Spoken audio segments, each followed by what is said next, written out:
What is up, everybody? It is Colin and Jose. Hello, everybody. Good afternoon. good afternoon. Welcome to Talk and Ball. But before we start and introduce, one of our very own still in the back, and the other three are guests. So one of our very own should be on stage with us now. There we are. There she is. I just want to say to start the show off is one of our own, Ellie, is not feeling very well at the moment. She's had a visit from the doctors today, and she's been given medication. So I just want everybody to keep Ellie in their thoughts and pass on warm wishes and positive vibes all to go Ellie's way. And we'll be saying this throughout the show. Yes, we want to gather momentum and send it all Ellie's way. Absolutely, 100%. Couldn't have said it better. Ellie's there for everybody, so we need to be there for Ellie too. She's a gem of a human being, and Ellie, if you're watching, hope you feel better soon. We were all thinking of you. But yes, Ellie, you're my favorite, so I miss you. I hope you feel better soon, so you can come back. We need more of Ellie in the world. So please, Ellie, get well soon and get back on YouTube. Yep, absolutely. I feel really weird going from that to being excited, but I'm gonna try. Guys, we have a whole bunch of guests today. It's going to be a really packed house, a really fun one. We've even got somebody making their Spurs YouTube debut today. It's awesome. But first we'll pull in the two that have been here before. We've got Lee Smithy Smith in the house. Big up, everyone. Big up, everyone. Yeah. Big up, everyone. Also, big love, Ellie, as well. Yes. God, yes. Big love, Ellie. And Ian Meth is also here. Hey, how we doing? Yeah, big up everybody, and yeah, Ellie, you've like a lot of us, you've become an online friend to us all, and this wretched thing that's got you at the moment. So yeah, I don't pray, but big thoughts for you right now for a really speedy recovery. Boom, absolutely, and then last but certainly not least, my in real life friend, new to Spurs YouTube. It's Sean. What's up, dude? Hey, how's it going, everybody? Ellie, I'm really sorry to hear about it, but I hope you get better. I love seeing you on here. Yep. Awesome. And we know Ellie's tough. She's strong. She'll be back soon. She'll be back before we know it. But guys, how are we all feeling today? Sean, you good? Sean, oh yeah, all nice. Up, yeah. Good deal. Well, guys, we've got quite a bit to talk about today. But first, I wanted to ask everybody. Oh man, and we've already got somebody in the chat. Scott M is here saying, "Good morning, Colin and Jose. I hope you are both doing well. I'm doing great. Hope you're doing well too, Scott. Good to have you in the building, my man." Real quick, I wanted to ask everybody while everyone is here before we really have started anything. Has anybody heard anything about either Sarr's injury or Velise's injury yet? No. I've seen a picture of Velise with like a leg brace on crutches, but that's all I've seen. I haven't seen any news. I think with these things, Colin, you tend to have to wait for the swelling to go down before you can actually scan it properly. So get like it might be, good reading. Tomorrow, Wednesday, Thursday before he can get it scanned and properly assessed. Sarr's, they said, though, wasn't too bad, and he was still going to travel to Africa. So, touch wood, it's not a real long-term injury. Wasn't it an ACL? No, I don't think so. Okay, good, awesome. I hope you're right. And a lot of times, sorry, Ian, I cut you off. No, I say I don't think so, but they haven't suggested cruciate ligaments. But until such time, maybe Lee will know better than me. But until they scan it, I guess we won't know. But sometimes these things can be really serious, and sometimes, not so serious. So. Yeah, absolutely. Audio Artisan is in the house saying afternoon peeps. Big up to Audio Artisan. I always say this when I see him, but been an A1 since day one. Always been in the chat. Big up to Audio Artisan. And big up to everybody. If you're watching this on recording, if you're watching this live, please make sure that you're also going to Jose's personal channel, El Tel Cockerel. I'll put up the link in a second, and that you're liking over there too and subscribing over there too. It just helps us out. But yeah, guys. So we're coming off the back of a win. Feels good. It feels really good to me. To be here after a win. Questions? I'll just go around real quick and ask everybody. I just want to know how you think. Like, give us a grade, like 1 out of 10. How well you think we played in our match against the Cherries? Because I've seen a lot of people suggest that we like played poorly. I don't think so. And I'll look at the numbers and get the numbers to back that up. But Ash, what would you give the performance out of 10 against Bournemouth? I'd probably give it like a 6.5. I think it was a story of two halves. Like a lot of have been for us this season. Right. Yes. I don't think it was the best of games. Definitely, we did concede a lot of chances, and it is possible that with better finishers, Bournemouth might have taken some of those chances. But woulda, coulda, shoulda. We came in the second half. We killed the game. We put it to bed. We scored another 2 goals. We conceded one because Eric Dyer came on, but eventually we managed to get it over the line and quite comfortably too, I think, by the end of it. So by that logic, I think it was all right. Yeah, there were, like, I wouldn't say it was like a comfortable game, but I don't think it was as bad as people make it out to be either. I think it was just Bournemouth was in form. They're a good team. We kept Solanke silent, and in the end, I think Vicario only made 1 or 2 really big saves. So despite the fact that they had lots of chances, I don't think they really capitalized on it, and that's on them. That's not on us. So yeah, I think it was all right. It was a good game, I thought. 100% agree. And yeah, but Lee, I'll go ahead and pose the same question to you. Do you think that we played well? Me? Yeah. To be honest, guys, I was on and off sleeping, so I've been ill.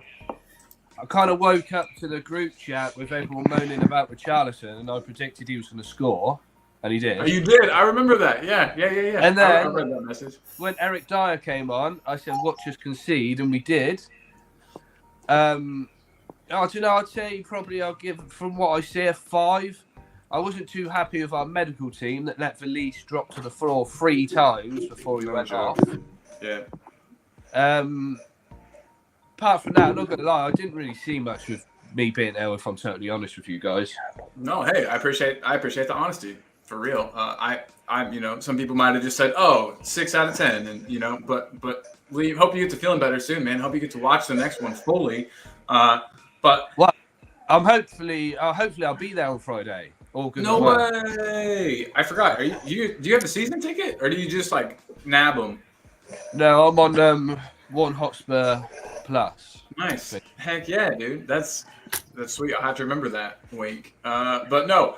But so Sean, pose the same question to you. What grade would you give the team out of 10 for the last match? I mean, after the last game, where they, kind of just dropped the ball a little bit, I think this one they really refocused on what they needed to do. And I mean, I'm happy that Sarr, he's heading off to Africa. He got a goal. Sonny, he got a goal before he heads off, I think, to Korea. I honestly don't know where the Asian Cup is taking place. I don't know where that. Wherever that's happening, I know it's happening here soon. I think it's now. It's in Qatar. Oh, it was supposed to happen in China, but there were some difficulties, and so now it's in Qatar. Okay. Interesting. They have lots of stuff in Qatar, but yeah, you're right. Sonny. Sonny. So he's not playing in the Burnley game on Friday. Yeah, he's off. He's already gone. And then Richarlison coming in. I mean, I know a lot of people give him some stuff, some shade. But I mean, it was a good game. I couldn't watch it, but I followed the stats and the up to date, on my phone, and just the 12 shots compared to the 24 shots made on the goal, then just coming out on top, I think is it's a good time. Our attackers are still strong. Exactly, 100%. And even though our defense has been weak, yeah, exactly. And the fact that we only took half as many shots as they did, yet we scored 3 to their 1, is either a testament to our attacking players or our goalkeeper, Vicario. But either way, maybe a bit of both. But A little bit, all right, yeah, a little bit. and so Ian, real quick, Yeah. what do you give the team out of 10? I'm Oh. giving it 7. I think the guys are being a little bit harsh. I think there were a lot more positives than negatives. Until Sarr went off, we were really dominant and playing really, really well. I think that injury disrupted the team, bringing him off and bringing on Skip, because he just doesn't have the same qualities. I think it shows, and Jose's obviously gone off, but we streamed with Josh earlier in the day, and was talking about where I think we want to get to in terms of having a player and a proper capable deputy in each position, whereby one can go off and another can come on, and you don't drop the standard. We've got to a point where we have so many injuries with Bissouma, then Sarr and Maddison. That's a starting midfield, and at the moment we don't have a backup. So we lost an awful lot of momentum when that happened. But despite that, and despite being under pressure, we still scored 3 times and scored 3 really good goals. Yeah. There were a lot of pluses for me. I mean, obviously Vicario, Udogie, I think was exceptional. I thought he had a great game. Davis, much maligned Davis, but he gives you a rock solid 100% professional performance every game.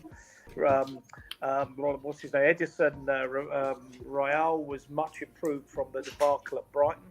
Porro was okay. Lo Celso, I think, was the big plus, the huge plus. He's obviously got the skill and talent to play in one of those inside forward positions under Ange, and I think there he was, showing exactly what Ange ball was about in terms of winning the ball high up the field and then releasing passes, releasing players quickly into scoring opportunities. And he did that particularly for the second goal, or for the first goal, sorry, and the second goal for Sonny. And I think it might have been his pass to Johnson to set up Richarlison. And he's another plus as well, 5 in 5. For someone, who didn't like look, he could hit a barn door from 2 feet. All of a sudden is finding the net with regularity. So, given the number of injuries that we've got, given we're managing to hang on in there somehow, and heaven alone knows how, but we're still within more than touching distance of the top 4, but still within touching distance of the league, the top of the league. I'm really encouraged, and I think there's more to come. We hope to find one signing, before the end of the day or tomorrow, and more to come. There's talk now that Mickey van der Ven will be in the squad for the Man United game. Benton Kerr can only get stronger for that hour he got, which was totally unexpected. I don't think anybody had been twigged that was going to happen. I'm really optimistic, and I'm really happy the fact that for all their shots at goal, 24. How many were on target? 4, 5. I mean, not that they can't score 4 goals or 5 goals with 5 on target, but I think we kept them from long range and we blocked a lot of shots with our makeshift defence. I was more than happy in the end, although a little bit relieved. But 7 for me. They only had 4 shots on target. I mean, 4 shots on target. Yeah, that's good. Yeah. I mean, that's good for us. The fact that they scored off one of them kind of sucks. But again, we didn't, not our starting defense at all. In fact, as far as you can get from it, really. Playing players out of position. Yeah, I thought we did well too. Wanted to say big up back to Quez Ali. Quez is in the house. What up, Quez? We also got Nita saying hi all. Hope you're well. 2024 is here. Yes, it is. Yeah. The year for Spurs. This will be the year Spurs are remembered for winning the FA Cup, winning the league. So Audio Artisan is here saying too, this is a good one. First of all, I just wanted to give my rating. I agree that I think 7 is fair, especially with the defense that we were playing with, players out of position. I didn't even think that Emerson was that bad. On the goal that actually they did score, Emerson was trying to get Dyer to get into position. He was literally pointing to where Dyer should have been and trying to get Dyer to. Anyway, when you have a player out of position that's trying to help out your central defender and get him in position, never a good thing. But I thought that the defense played admirably. They did that thing where the ball went over ball went over Pedro Porro's head a couple times. Like he cannot, if they send the ball long that direction, he just loses sight of it every single time. But anyway, that's something he's working on. 7 out of 10 for me too. I think that's fair. But I wanted to get to this question about if Scarlett is going to get minutes. Yeah. Audio Artisan saying interesting to see if Scarlett gets minutes because Lancashire and Sunset Bell have been scoring for fun. Yeah. Sunset Bell's going on loan. Going on loan. Just to add to that came up on Spurs Express earlier in the day, maybe around lunchtime, that he's going out on loan either to the Championship or League One. So just to add to that, don't know what your first name is, Audio Artisan. I presume that's not your real name. I don't know why. Just yeah. I don't know. Maybe it is. Maybe it is. Yeah, we don't know. But no, I had no idea that Sunset Bell was going on loan. That's good for him because he showed so much promise. Real quick, since you brought that up, would you rather it be a Championship loan or a League One loan for him? You asking me? I would always like to see them in the to see how possible. they do in the Championship. Yeah, absolutely. Unless the club think he's not ready and he needs to do a League One season first. I mean, my worry about Scarlett is Scarlett can't get a game at Ipswich. Can't get near a game at Ipswich, which doesn't suggest he's nearly ready to step up and play, say, in place of Son. Doesn't suggest it at all. No. My mum calls me Carl. my mum never sees the irony in calling me son of a bitch, but there you go. I love it. But yeah, I think maybe part of him not getting minutes at Ipswich was because of like him not being their player. Maybe they've got somebody, that they play ahead of him because they're trying to like grow a player on their squad. I don't know much about Ipswich. But Scott M is here agreeing with you. He said Scarlett isn't good enough for League One. How can we pretend to be serious to now play him for us? I mean, it all just depends. Kane looked like shit for many different teams, and then we saw that happen. I know that I can't use that as an excuse for everything, but yeah. So that's that. Yeah. But that's a good question. I want to go around. Lee, do you think that we'll see Scarlett get any minutes? I'll kind of caveat what Ian said. I've got no idea, mate. I didn't look out for him at Ipswich. I know that he hasn't been playing. The same as Spence. Hasn't really been playing for Leeds. Yeah, I can't see Scarlett coming straight into the first team, if I'm totally honest. Yeah. I mean, wonder if even we'll go back out last season we only see like a minute or 2 minutes of him, didn't we? So, yeah. I don't know. I mean, Scarlett's quite a hard one to predict, to be honest. The thing about Scarlett is he plays and scores for England under-21s with some regularity, which doesn't suggest he's a duffer. Look, I can't explain it. I mean, I watched Ollie Skip playing in a championship-winning team for Norwich. Yeah, he was amazing at Norwich. He was absolutely, Lee. He was absolutely fantastic, absolutely fabulous there. And I have to be honest, I'm a big fan of his. I mean, me and Brian Daigle have chatted about him on streams. And I was really optimistic that he would come on and become a really, really big player for us. And I don't think he'll be here next season. I regret. I don't think he'll be here next season. Wow. Okay. I'd be surprised if we let go of him just because of his homegrown status. You know what I mean? Yeah. And he might be one they keep as a squad player because you've always got to legislate for injuries and suspensions and what have you. But there was certainly talk if we got Gallagher, which we would let Skip go and make some of the money back that way. I'm really disappointed. I would love to be sitting here and saying Skip is ready. Skip is ready to step up to be the captain. Skip to be the Skip. Ready to play for England, etc., etc. And I'm afraid none of that's proved right.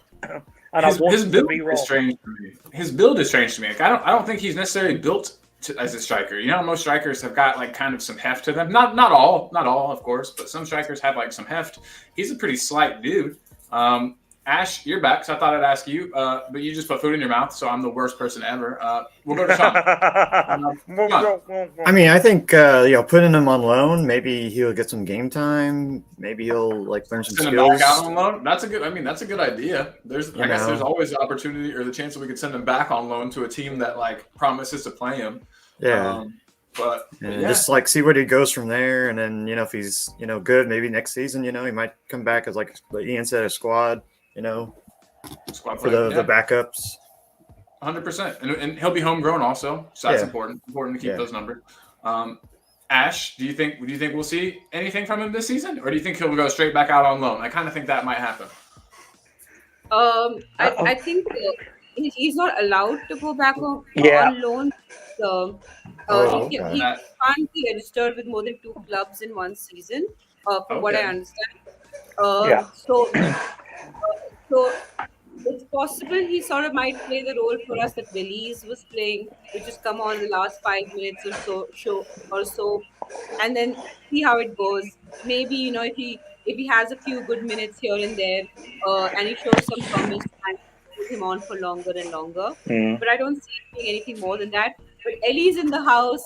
I'm so glad Ellie is here. I hope you're feeling better, and please get well soon. Please, Ellie, we miss you. And we hope that you and your husband, everybody in the house is, I don't know who's all sick, but we just praying for all of you guys or happy thought, good thoughts, good vibes, sending them your way.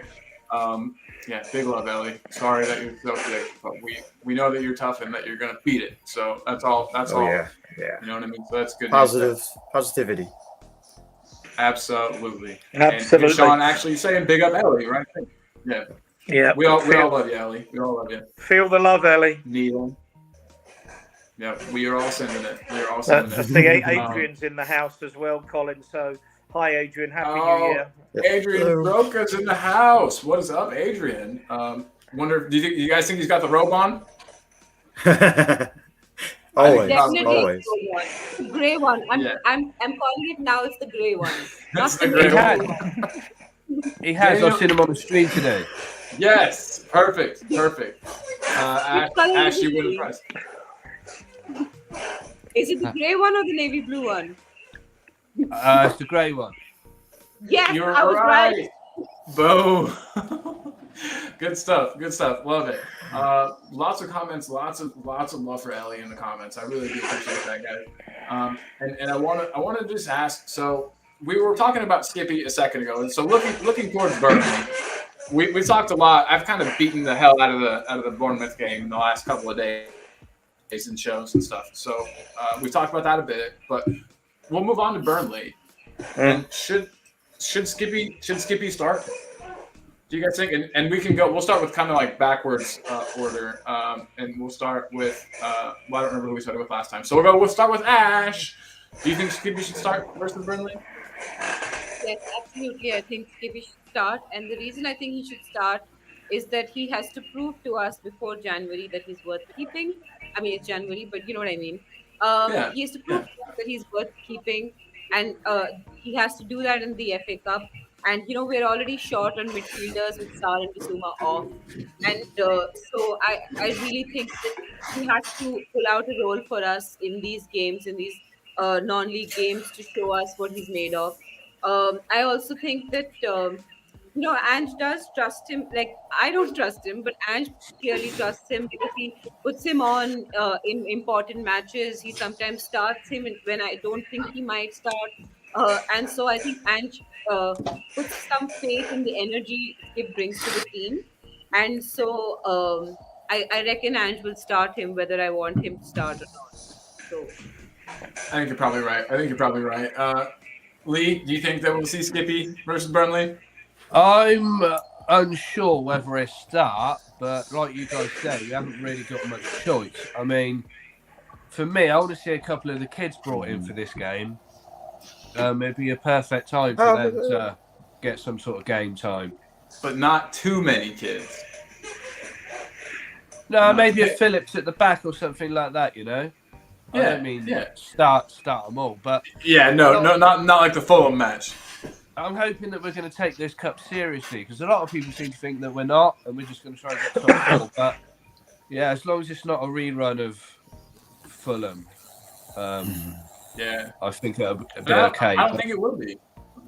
How many youngsters do you think we could put in? Like 3? Sorry? How many youngsters do you think we could put in and still be okay? You know what I mean? 3 is what Jose's saying. I usually say about 3 youngsters.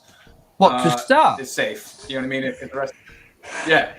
If you're going in strong, right? And I said this: if you're going in strong, you go with Vicario in goal. Your 2 fullbacks are going to be Porro and Udogie. Play Dorrington and Phillips at the back. Yeah. But you must have a midfield of Bentancur, Lo Celso, and Kulu. Right.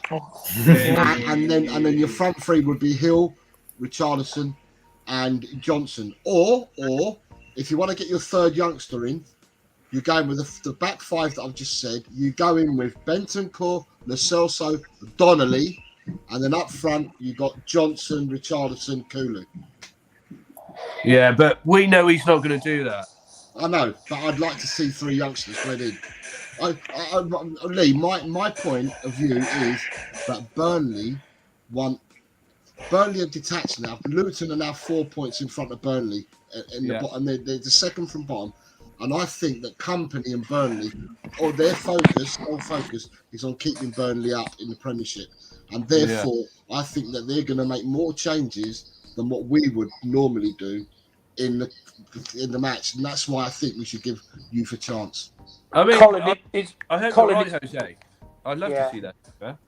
Colin, it's not my turn, but I want to just make one quick point and then bring. It's anybody's turn. No, it's anybody's turn. You can Go ahead, is that Adrian made a really, really good point in the Talk and Ball chat earlier that we don't have another game for another 9 days after the Burnley game.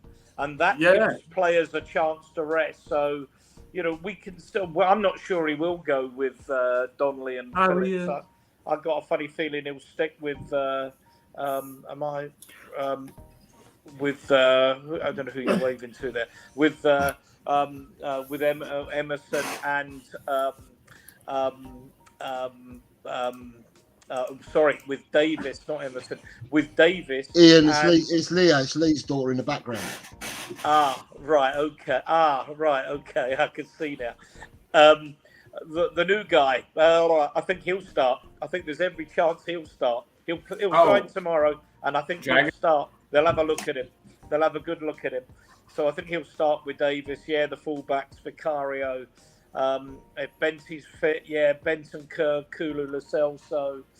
Yeah, whether Gill, maybe. We've still got some strength, and I agree. I absolutely agree that Burnley will probably play a reserve side because they need to concentrate on trying to stay up. So I tend to be I'm in agreement with that, particularly with 9 days. And I thought that was a really, really important point that Adrian made in the chat about definitely. The break. About having 9 games rest before the next game. Definitely. And that means that we can put in this guy that I keep throwing up. I think that we're safe, especially after his out the other day. I think we're safe to get Bentancur into the match. Yeah. So if Sean's got the same cat on the screen problem that I have, but we'll be able to start Bentancur. I think that it'll be safe to start Bentancur. So whoever else we put in the midfield, whether it be Skippy, whether it be, I would much rather we put in Højbjerg in that position if we're going to start Skippy. But I kind of also want him wrapped in cotton wool because I hope he gets sold this January. And Ellie, I'm sorry if you're watching this. But Lee, I just saw your message. All good. Thank you, dude. I'll be straight back on. Awesome. Appreciate you, bro. Boom. But so what I was gonna say, I totally lost it. What was I saying? Well, let me say something about Skippy real quick. I saw him play, I think a little bit, and he has the energy to burn at the beginning of the game, and later on you can bring in your veteran players or your more skilled. Just let him attack or let him do whatever he wants to do. Wear them down. Bring in the better players. That's not a bad idea. There's kind of two schools of thought. You can start out with your strongest team, bring in some of the so-called like weaker or lower level players later, or you could start with them and then bring your big guns on if they're not doing the job. And I'm not. I think Big Ange though seems to be the kind of guy that goes like all in, all the way. But we've got lots of comments though, lots of them. So we've got. Let me get back to where we lost here. So Ash knows her ropes, says Adrian. So Adrian says that you know your ropes. He put up his team versus Burnley, which is pretty much the exact same thing. I think it's the exact same thing that Jose suggested. Lo Celso, Kulusevski, and Bentancur in the middle. Hill, Richarlison, and Johnson up front. Yeah, 100% exactly. You and Jose agree 100%, Mr. Shoka. Jose went with Dorrington and Phillips in the middle, didn't you, Jose? Oh yeah. Sorry, I'm an idiot. I just saw the midfield in the front line. Yeah, without thinking about Dragusin. If Dragusin signs early enough, then tomorrow by noon, I've heard he can do it. By Thursday noon. Because the game's Friday, so it's got to be Thursday noon. But still, even if Dragusin plays, I still play one of the youngsters with him.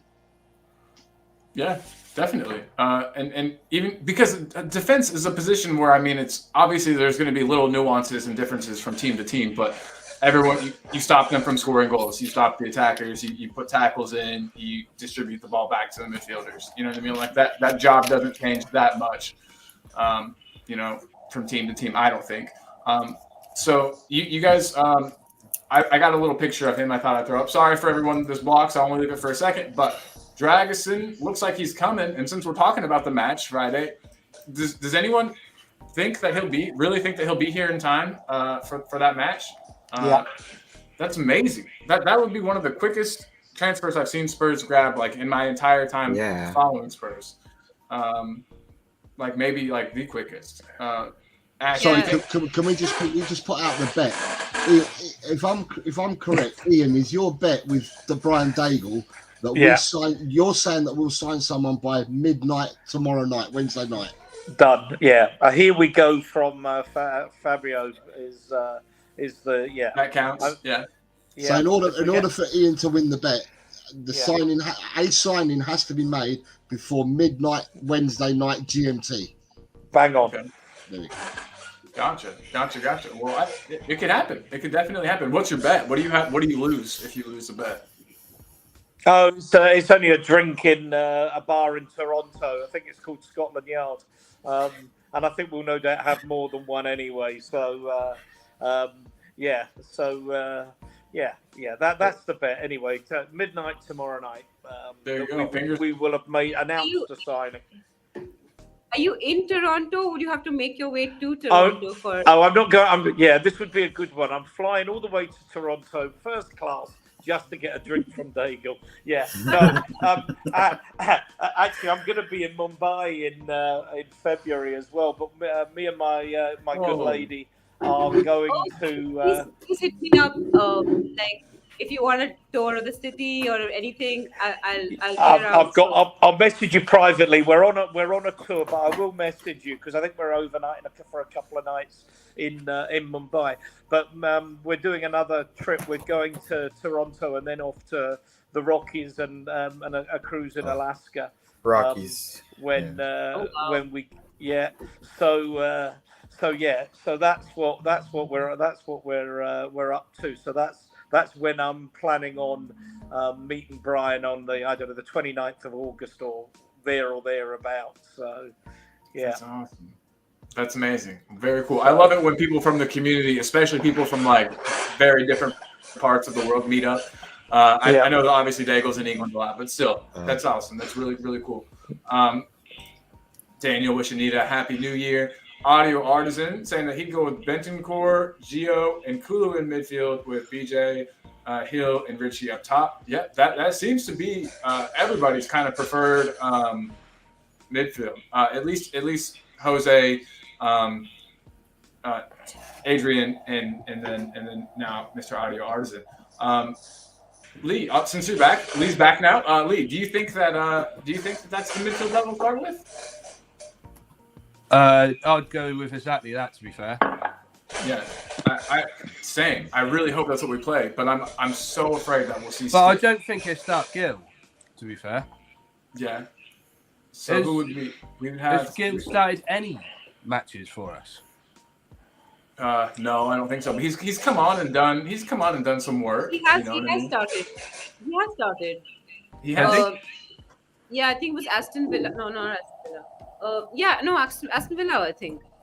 Oh, okay. Well, that stinks. Let me look that up though. Yeah, I'd go with that. He was off for his operation, remember? And so we had Sonny with Hill and Johnson. Did we? Yeah, Was it Palace? Palace, not Villa. Palace. No, yeah. It was there was a game or two in the middle where before the City game. It was before the City game, so it has to be Villa. Looking at it. I'm looking at it. I don't It definitely know. wasn't the Palace game. You were right there. But anyway, yeah. So if it was Aston Villa, it kind of stinks because that's a match that we lost, and that's all I really remember from that match. But looking at the lineups here, it looks like Hill did start 100%. Ash, you were amazing. I don't know why I doubted it even for a second. So yeah, Hill On top of her game. Yeah, my bad. But and it looks like he did get subbed off. I don't know how long he played, but yeah. But yeah, I'll definitely start him. He always looks like he's trying to make things happen. He's too light and he gets knocked off the ball, but he does try. Definitely. And now that we're not playing, now that Burnley has changed, I might be actually more afraid of like the old Burnley than I am this Burnley. I know that Vincent Company has them, like passing, trying to press, trying to play some kind of like total football, slight looks like, but it doesn't seem like they really have maybe the players for it. But do you guys remember the old? I'm sure you do, but the old Burnley, the kick the shit out of you and like just kind of beat you up, long ball Burnley. That was a scary team to play just because you never knew. Seems like Hugo could never defend those long balls. But yeah, I don't know. So, oh no, Daniel E said he's got a bad feeling that Forrester's gonna play on Friday.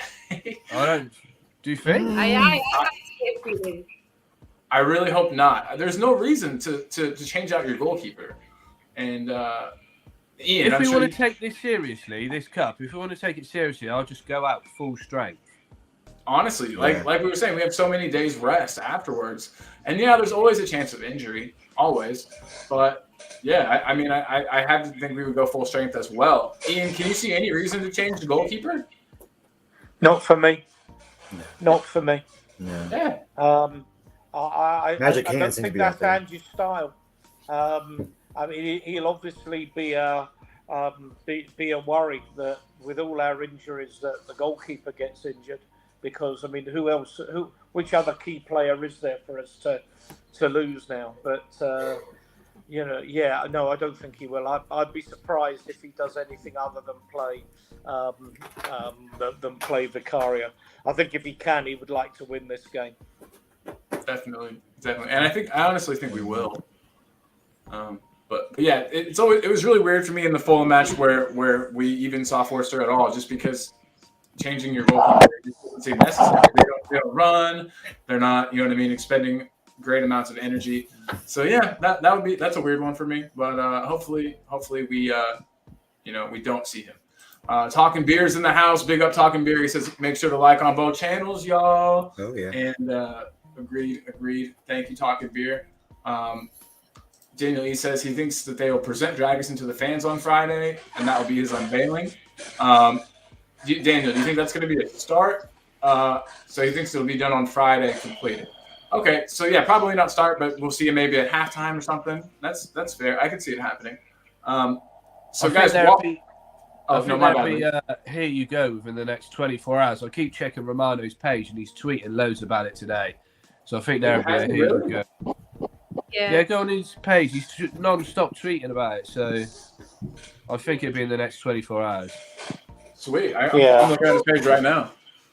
Romano said that they've agreed on personal terms, which means that all that would be, like having Genoa sign off on the deal, and then that would be it.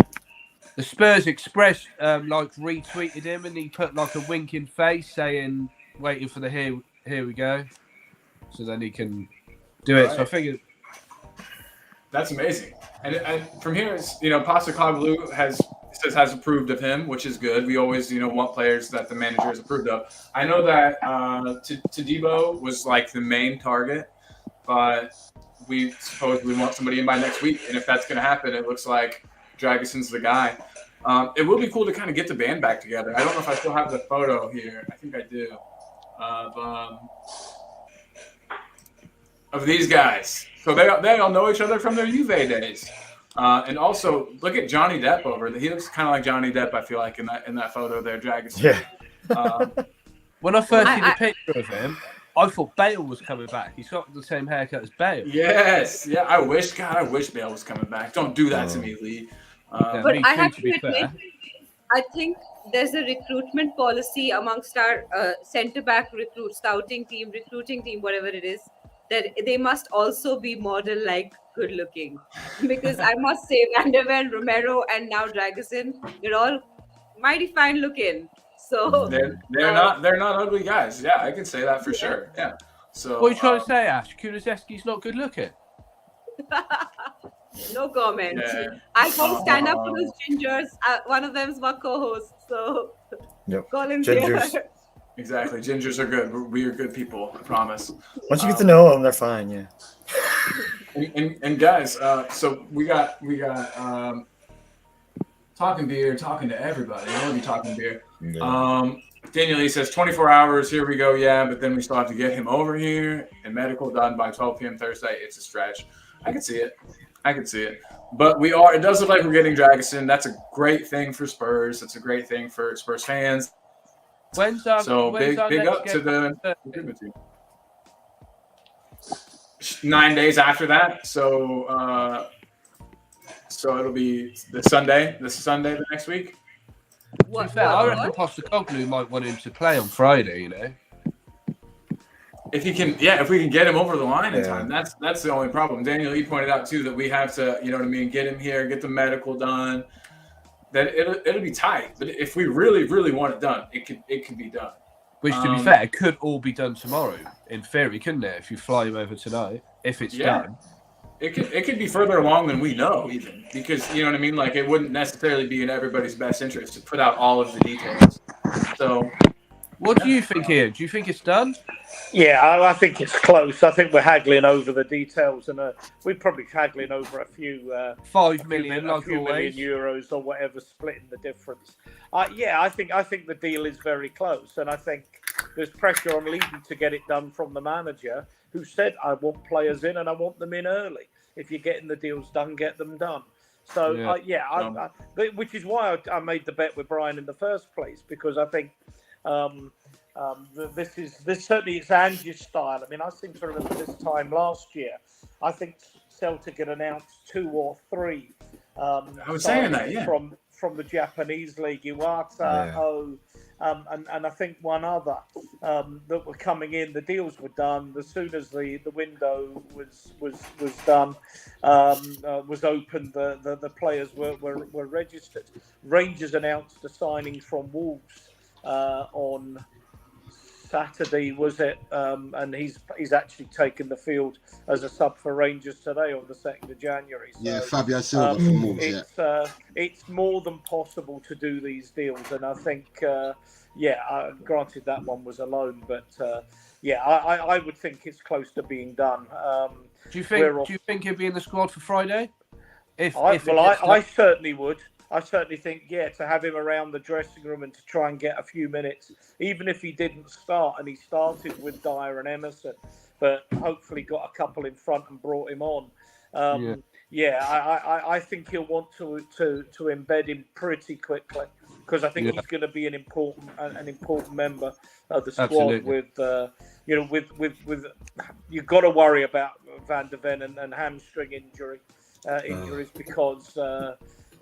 When they come, they can recur. We know that Romero has a tackle in him, has a sending off in him. So I think he'll want to get embedded in as quickly as possible. I mean, apart from Man United, we got a period at the end of April, beginning of May. Don't know the order, but we play Newcastle at home, Newcastle away rather, Arsenal at home, Manchester City at home, and Arsenal. Sorry, I've got that wrong. Liverpool, Manchester City, Newcastle, and Arsenal. We've got to play those 4 back to back.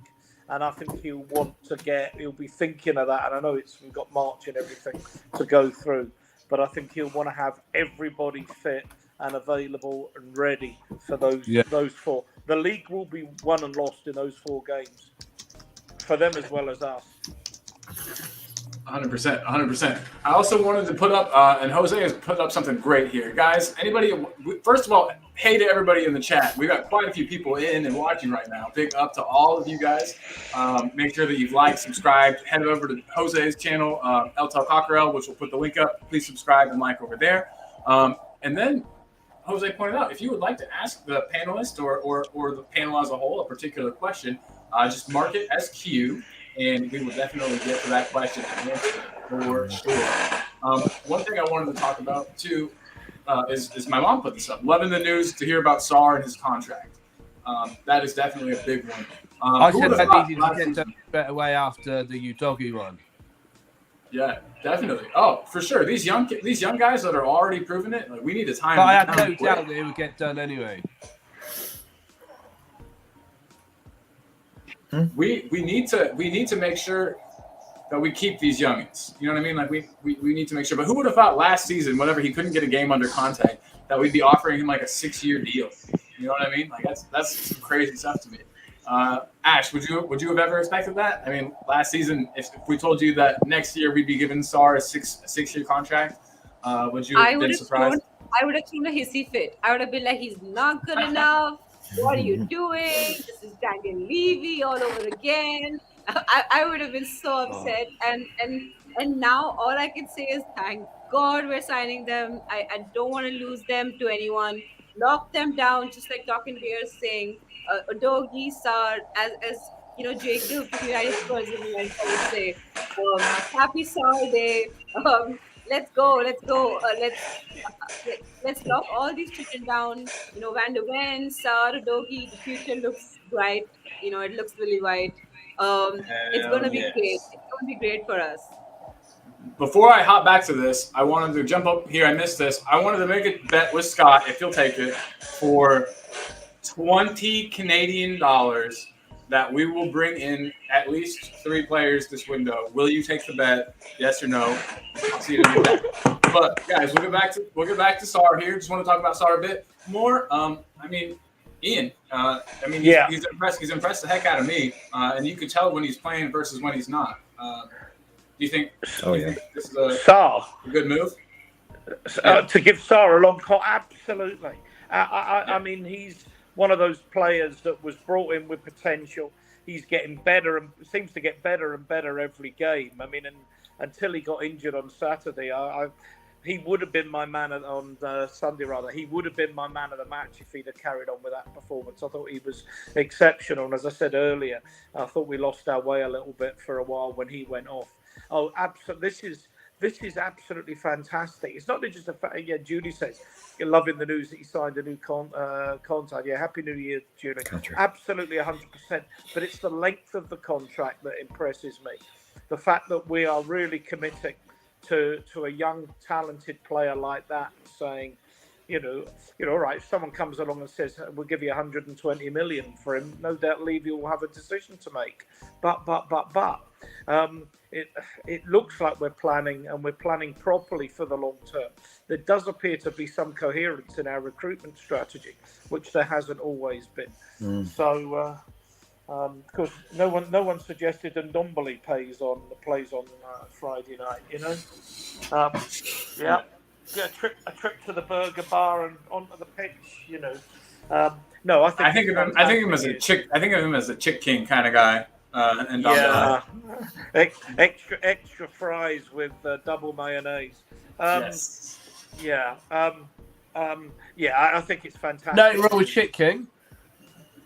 Do what? Nothing wrong with Chick King. No, but you're not a professional athlete, nor am I. I'm not convinced Ndombele is anymore. A professional footballer? Yeah, that's a good one. Yeah. That's a good one. Me neither. But I haven't been paying any attention to him out in Turkey, unfortunately. I venture to suggest that any resemblance between Ndombele and a professional footballer is entirely coincidental. Terrible example. Good one. Terrible example of a footballer to any young player, anyone. I see on another stream earlier that the amount of games he's played for us, Tanguy and Ndombele, and the amount of minutes that he's played for us, it worked out that we was paying him like £9,000 a minute. Oh, that's painful. Unbelievable. Wow. It says but this is what. But when I was talking about the recruitment, someone scouted him, someone did their due diligence on him, and someone then said, "Let's sign him." It was Steve Hitchen, wasn't it? And I think Pochettino was involved in that decision for the avoidance of any doubt. That was a scandal. Yeah. An absolute, because I remember when he signed, and I've said this on streams before, Emmanuel Petit was asked his opinion, and he made some cryptic comment about being, a strange signing. He's still got a lot to prove, or he hasn't proved it in France or whatever. And that worried me when he said it. I didn't think he was saying it out of, I'm an Arsenal man, let's have a dig at Tottenham. He was making it as a professional comment that maybe. He's our second most expensive player, isn't he? Yes, he is. Yes, it's Richie he is. now, isn't it? 63 million, I think. Yeah. It's kind of a punch in the gut whenever you think about that too. You're like, wow, well, it kind of makes me want to not buy big money players anymore. Just stick with this strategy of buying youngsters. And I had to walk away to use the restroom real quick. So Ian, you might have said this, but Sarr is kind of like the player that we wanted Ndombele to be. I mean, he retains possession well. He gets moves started. He kind of links the attack and defense. I mean, he doesn't do it in the way that Ndombele or Dembele. That's the great thing about football is there are so many different ways to achieve the same result. And we've seen a player that can link attack and defense, and he's so good. He's so good at that. He's always impressed me. Since I began watching. Yeah, dude. The work on him is unbelievable. Yeah.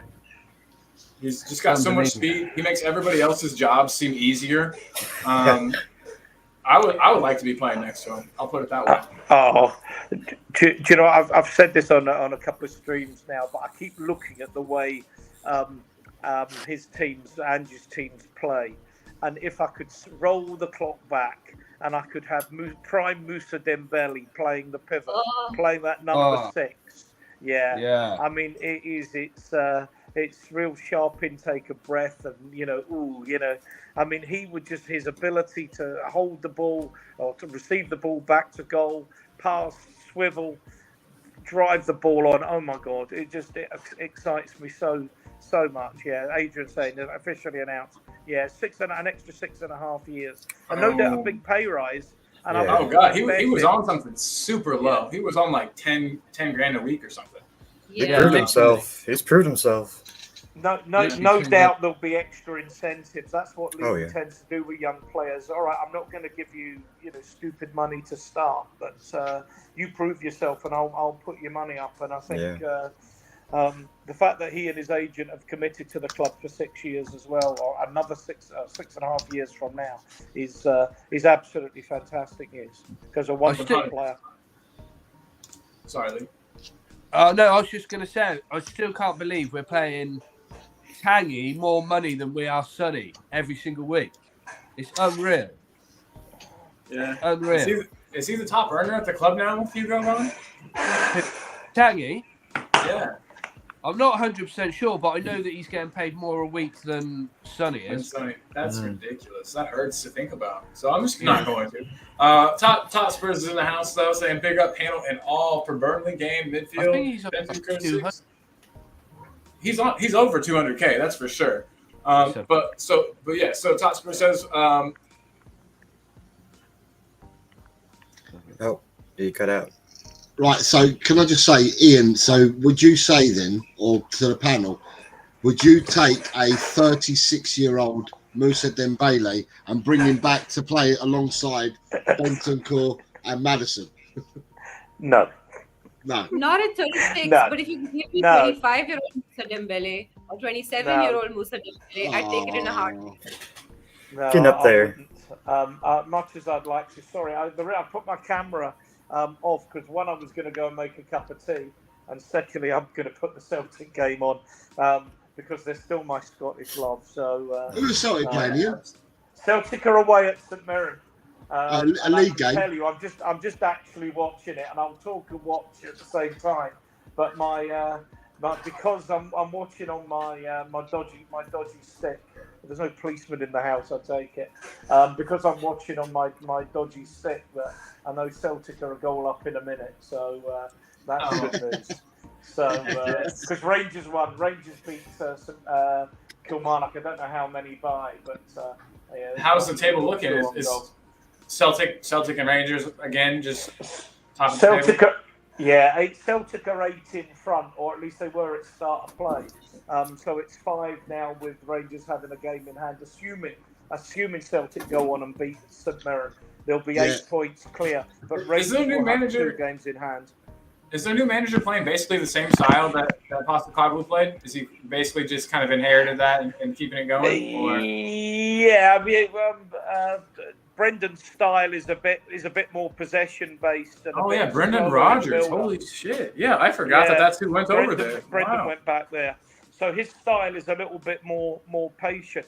But I've noticed the last couple of games, they've started to move the ball a little bit quicker because the players that Ange brought in like to play the ball quickly because that's the style that he plays. And as I say, I said on the stream with Josh earlier, Jose, that's how I think we've still got a lot more to come, and that's why we're getting constantly caught offside, is because the ball is just not quite coming through to the forward players quick enough. We're talking split seconds, we're talking millimeters and stuff, but when that happens and he's got it all going, and particularly if he's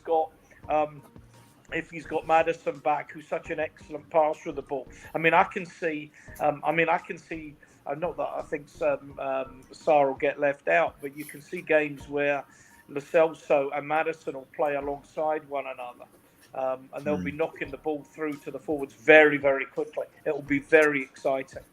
Well, I've got a question. I've got a question for the panel, and it's because Adrian's just put something up. But what I'm going to say is, yesterday, this chap, his release fee clause for non-Italian clubs came into effect. Right, we've been linked with him in the past.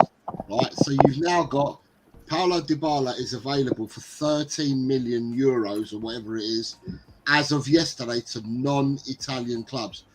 Panel, would you take a punt, or has that ship sailed? I'd take the punt, I think. Go on, one more.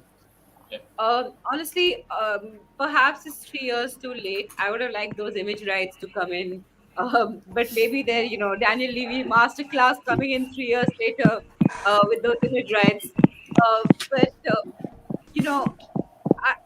If he's willing to sit on the bench, I'm willing to take that punt because he's still a class player and he's still young enough, I think, to cut in. So if he's willing to come in and not play every game, then I'm that bet. Yeah. I don't know if you saw my mom's comment, but I put it up here. She said, "Ash Dybala is good looking. I say we go for it." Oh well. Yeah, I do agree. He is very good looking. It is true. He would add to our most beautiful squad in the Premier League quota. And then we've got Alexander Hilton in here saying that there's no risk with Dybala. I don't know what kind of wages he's on. I guess that's really the only risk is that we put him on, in crazy wages and he can't cut it in the Premier League. Yeah, if he's a free transfer, then it's fine. Like, even if the wages are high, you can afford it a free transfer because you're not paying the club anything. Yeah. Yeah, it's true. Joe Phillips though says Dybala, no thanks, has been too injury prone since he went, and he'd also want $250K a week, which is not happening. if we could get Ndombele off the books, I mean, we could just slide that money right over. Totspur's Dybala would be a great squad player, very talented, and could step in and do a good job for us. I think that he would be. I think he would be a good bench player. I can see Dybala going Man United, maybe with Jadon Sancho going the other way. That would be a good move, I think, for everybody involved. Jadon Sancho's a weird case, man. That guy's a good player, but yeah, I think United just makes everyone worse. It's just something they do now. I don't understand. As soon as Sir Alex Ferguson left, the team just fell to shit. I don't know if it was already happening and that's part of why he left or what. But he also is 1,000 years old and has health problems and all of that other stuff. So I mean, what's your opinion, Smithy, on Dybala? I'm the same as everyone else, mate. I'll take a punt on him. Yeah. I mean, yeah, we could have done getting him 3 years ago, but this is our boards we're talking about. Yeah, if he's 13 million, I'll take a punt on him.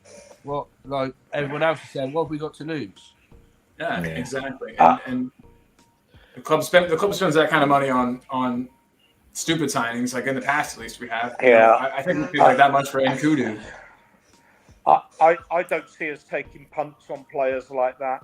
I think one of the things that this new scouting setup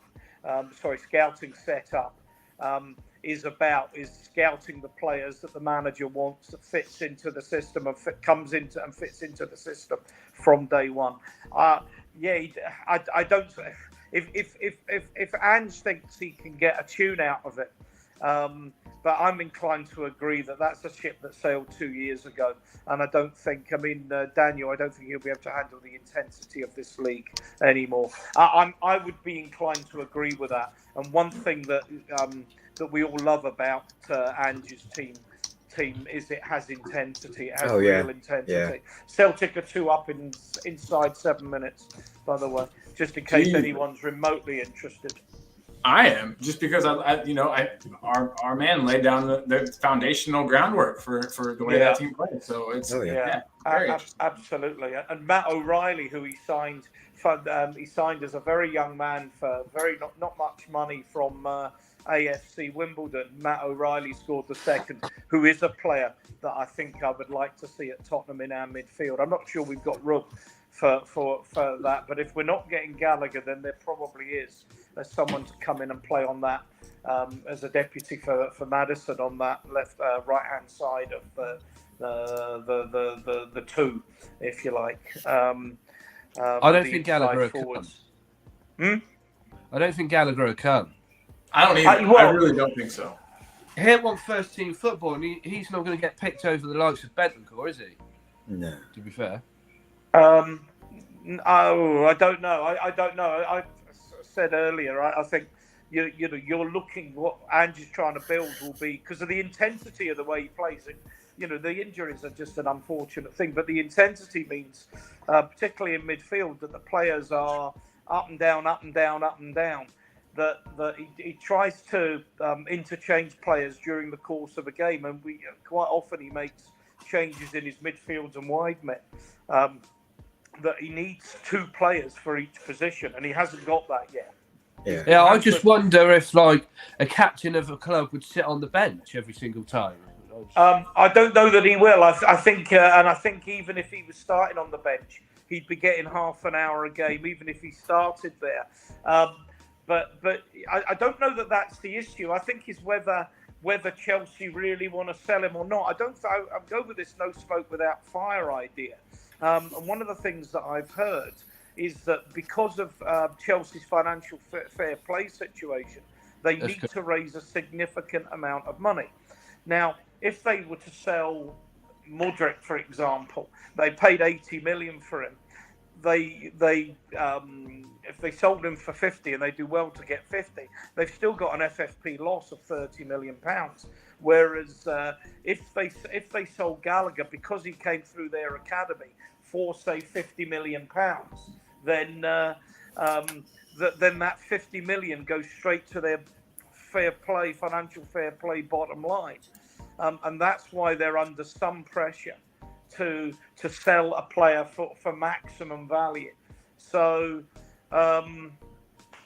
we will see. I think that's probably one that will happen late in the window, absolutely Really? late in the window. If it happens, I don't think this is one that will happen for Friday. You mean or it anything like that?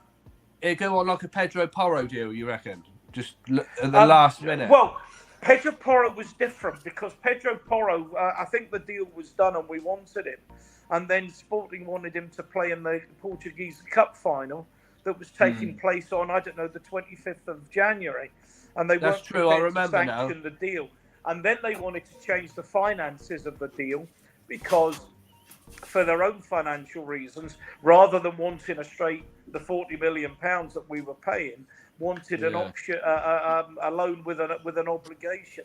So there must have been financial reasons, whatever those financial reasons were, for when the money came in. For when the money came in, I've just seen that about. I don't think Dybala's body can handle handball. I mean, I think that was my view. So the intensity is great with that team. That was the difference with the Porro deal. As I say, my gut is that we'll have most of our business done in the next 10 days or so, including this one, certainly to be wrapped up in time for him to play on Friday. Even if I don't win my bet, still expect it to be done by Thursday morning. But I reckon next 24 hours. Sorry? I reckon the next 24 hours we'll have a here we go. Yeah, well, I hope so. Then Daigle has to buy me a drink as well. But a lot of people today are saying they reckon it'd be like 10 o'clock tonight it'd be announced. But that would be wonderful. I'm going to see going to the movies tonight, and it'd be wonderful to come out. What are you seeing? We got to know. What are you seeing tonight? Oh, what is it called? The film with Anthony All or Hopkins. Nothing, Tottenham Hotspur. No, no, it's the one about the guy with the Czech, the Czechoslovakian guy that was bringing the kids out of the Jewish kids out of Czechoslovakia with Anthony Hopkins and the world and his wife. It looks like, I've seen the trailers. Looks a really, really, really good movie. So we'll see. Next time I talk to you, you have to let me know how it is, because. I will. I'll post on the street. I'll post on the chat. Yeah. But just going back, because I'm going to let other people talk and I'm going to make a cup of tea, is that I think if the Gallagher deal happens at all with us or anybody else, it will be one of those last-minute deals where Chelsea have worked out, right, we've got to do the best deal we can. I don't 100%. think this is a deal that's happening this week by a long shot, but he would fit our system very, very well. He's a player I would love to see at Tottenham. But anyway, I'm going to make a cup of tea, so you guys get some words in edgeways because I talk too much. I love how much you talk. You're good, dude. I don't know, but I kind of agree with Scott here that we might be looking for a different style of striker than Dybala, but it's never bad to have options. You know what I mean? So I guess if things aren't going, the way we want with Sonny as a striker, per se we throw in Dybala. Not a bad idea at all. And that guy knows how to find the back of the net. Some of his finishes are insane. And Ash, I know we already got your answer, but do you think that Dybala could handle the intensity? The thing is, he is an injury-prone player. He's shown that over the past couple of years. But it all depends on what we can want out of him. If we want someone who's coming in for 10-15 minutes in the end for that spark of electricity and, putting the ball in the back of the net when we're like 1-0 up and we need to put the game to bed. If that's what we want from him, I think he can give us that. But I don't see him as the kind of player who can play 90 minutes. He's not one for the future. I think that the time to get, like Ian said, was past 2 years ago, it was 4 years ago. Now I think it's too late to look at him as a future plan. If you want to get him for 6 months or like a year and sort of like work towards getting a proper striker until then I think Dybala is a good idea, simply because, Richie is a purple patch player. Sometimes he scores a lot of goals, sometimes he doesn't score any. And so when we have a striker like that, we need someone to put the ball in the back of the net. So in that sense, it makes sense, but I don't see him. Either he comes in and sits on the bench and, comes in and contributes, or I don't see him playing 90 minutes. So as long as he knows his role, that's fine.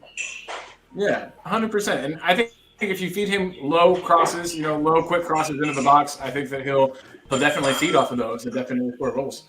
So that is a good shout.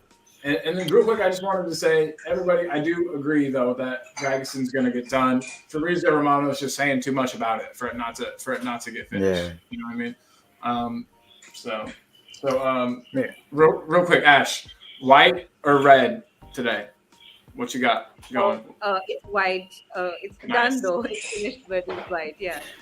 Nice. Sounds delicious. Just had to get everybody. We all need to know what kind of wine we got going today. So Jose, got another question for the team or for the gang in. Who's our captain for the month of January, starting with Burnley? And we've got a lot of people in the chat already saying basically they think it's going to be Ben Davis as our teams like longest serving player now. He's more than likely going to be captain, I would say. But do you guys agree? We'll start with Sean. Do you think that we're going to? Ben Davis has been here forever. I know that. I think he'd make a good starter. Like I said, just a good starter, but a good captain. Everything I've heard you talk about him, heard certain reports. I would want to say one thing. I thought I saw in the chats that I think it was Adrian said that Chelsea's might be letting Gallagher go for $60 million. Yeah, and I don't know how good of a deal that is. You know what I mean? That's too much. I wouldn't pay. I wouldn't pay for him.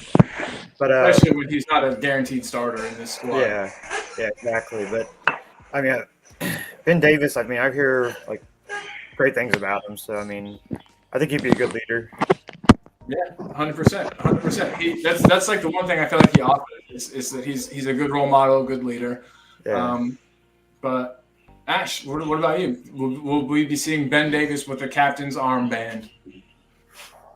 So I think it will be Ben Davies, you're right. But who I want it to be is very different. I'd want it to be Bentancur.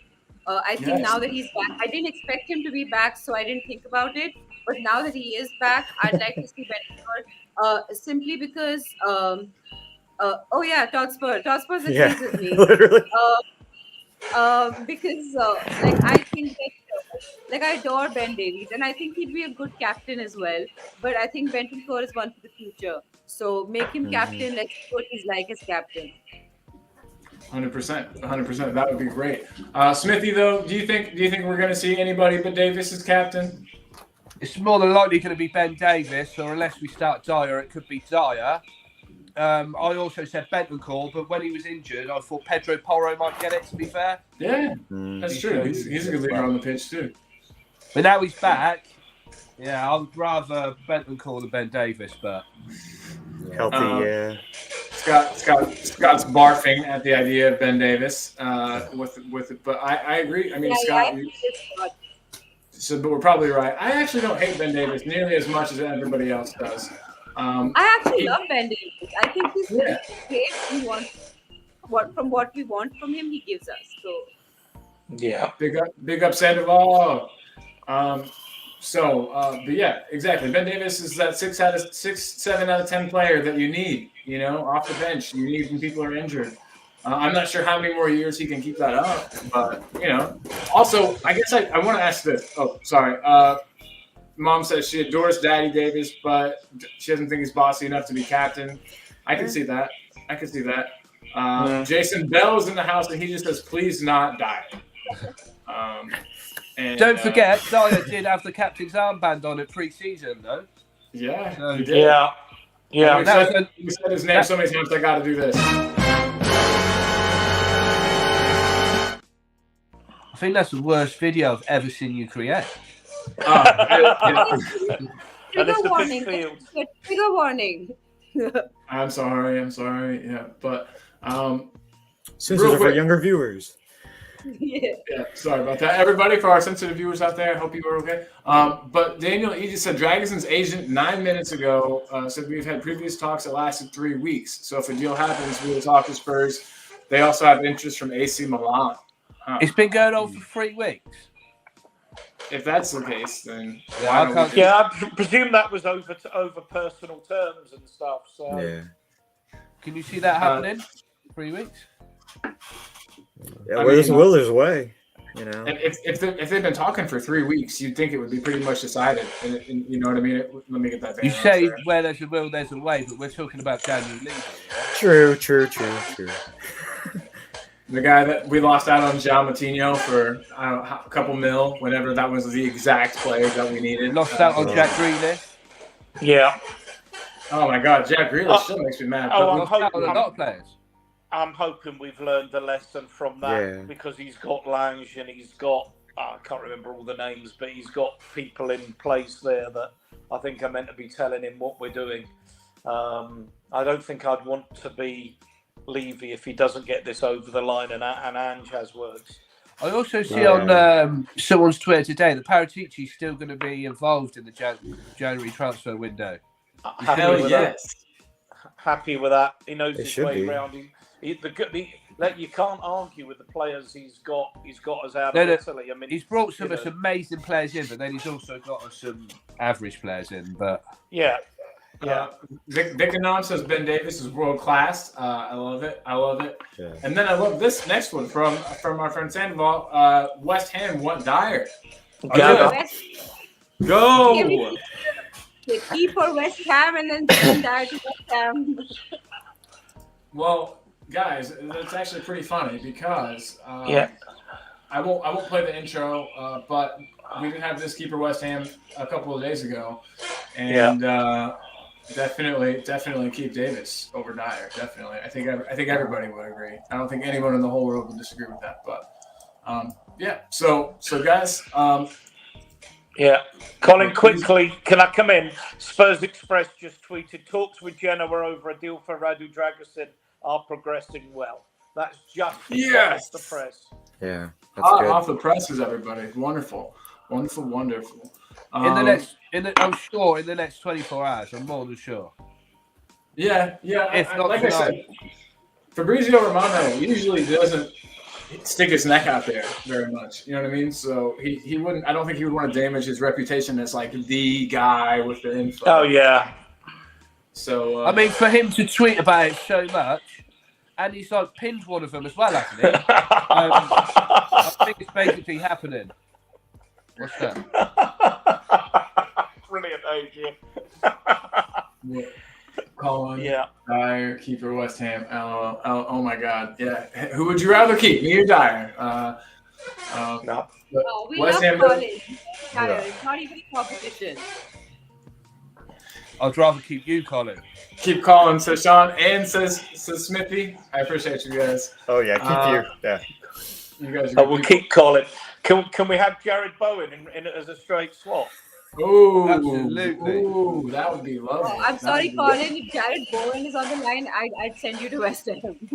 It's okay. It's okay. Yeah. I would learn to love the bubbles and the running track and all of it. You know, I'm one of Talking Beer's favorite gingers ever. So we need to. I gotta stay.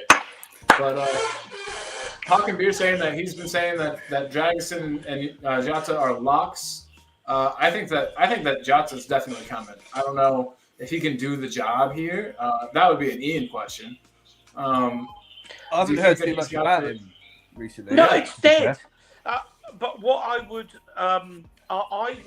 have thought with Jota has to leave Saudi. The only thing I can think while there's been nothing on it is one, maybe we're doing the Dragusin deal, and that's distracting Priority. A everybody. lot more focus. Yeah. Or the issue with Jota, of course, he's on a massive contract in Saudi, apparently around 125,000 a year or thereabouts, which I don't know if it's got 4 years to run. He's haggling over how much of the 20 million or so wages that they're going to pay him to go, because contracts are contracts. So that might drag on a little bit as well. So I've been hearing that we're not in for Jota at all. We may or may not be. Big up, Jason. By the way, He's certainly someone that can play across the line. But Look, I don't know. I don't know anything. I've heard nothing in Scotland that he's bound for. For Tottenham.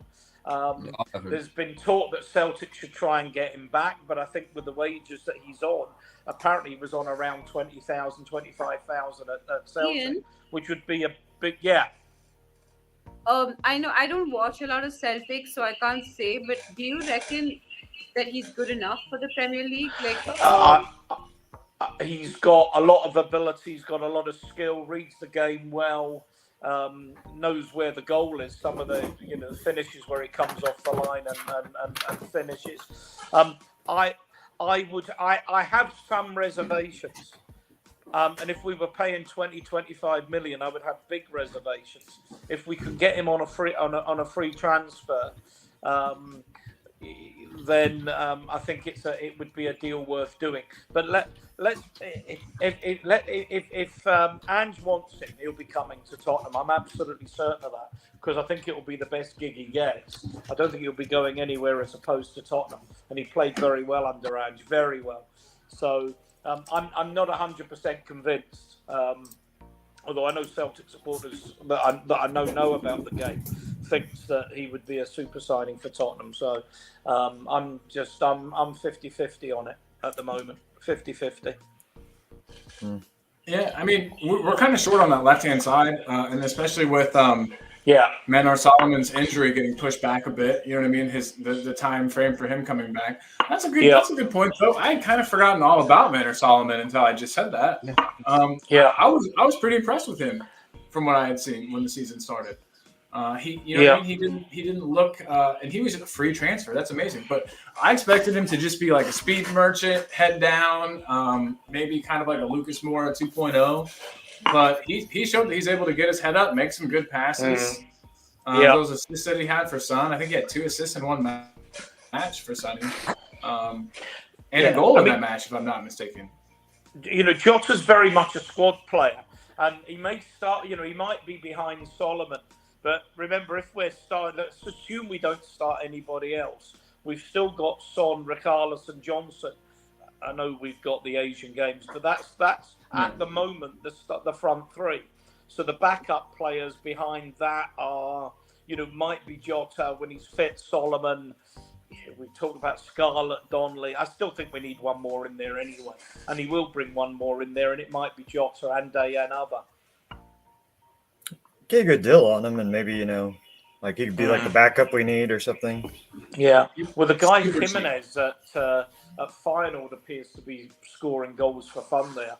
And he's got an opt-out clause of a buyout clause of around 17 million euros or something ridiculously cheap. So, that is incredibly cheap. Yeah. That's like the same price that was being bandied about, almost the same as for Dybala. And out of those two, who I'd rather have. Sheesh. Well, it's not much short of my fee to be on your show, Colin. So, it's readily affordable for Daniel Levy. Yeah, exactly. If I can pay it, Levy can pay it. No, but we need. I feel like to get some players in. So this is kind of I was going to say this out loud, but Mom said it. Boom. And that's all that needs to be said about it. But yeah, so for how much did you say the release cost was on Jimenez? It's about 17 million. Look, I'll try and Google it while we're talking, but it's stupid cheap. It's absolutely stupid cheap. Let me have a Google. God, it needs my finger to open it. Game clock. Are you talking about Jimenez here or somebody else? Because no, we'll get this back up in a second. Yeah. So because Gamecock in the chat said that his market value is 35, and they have said maybe 60, but that can't be true. I'll get it looked up to race you. I'm just trying to look this up now. He's 22. He's from Buenos Aires, although he represents Mexico. Santiago Jimenez. Will it say on his buyout clause? I should have Googled buyout clause. I might have got the. Wow, it Doesn't says interested clubs will have to stump up a record sum for that league. I can't say that name. It's that Dutch league, which currently stands at 87 million, and that's what was paid by Manchester City for Anthony. So supposedly they want more than that for this guy. But if he has a release clause, like you said, then who cares what they want? But Yeah. Well, yeah. I mean, I would have thought someone would have signed him already, but there you go. yeah. Santiago Jimenez. Release Well, clause. talking Tottenham TV in the house. I haven't seen. What's up, dude? This is a long time no see. Dybala would be a good fit. We have that South American connection. Could work well, definitely. We've always had an Argentine or two in the team. I feel like too. Lamela wasn't. No, he wasn't. I was thinking of the big Ozzy and tall. Ricky Villa. I think that started for me with Ozzy and Ricky Villa, and since then it's been Absolutely. one Argentinian after the other, and they've all been amazing players. Yeah, definitely. I'm man, and then Lamela. I know that not everybody loves Lamela like me, but Lamela was one of my favorite Spurs players.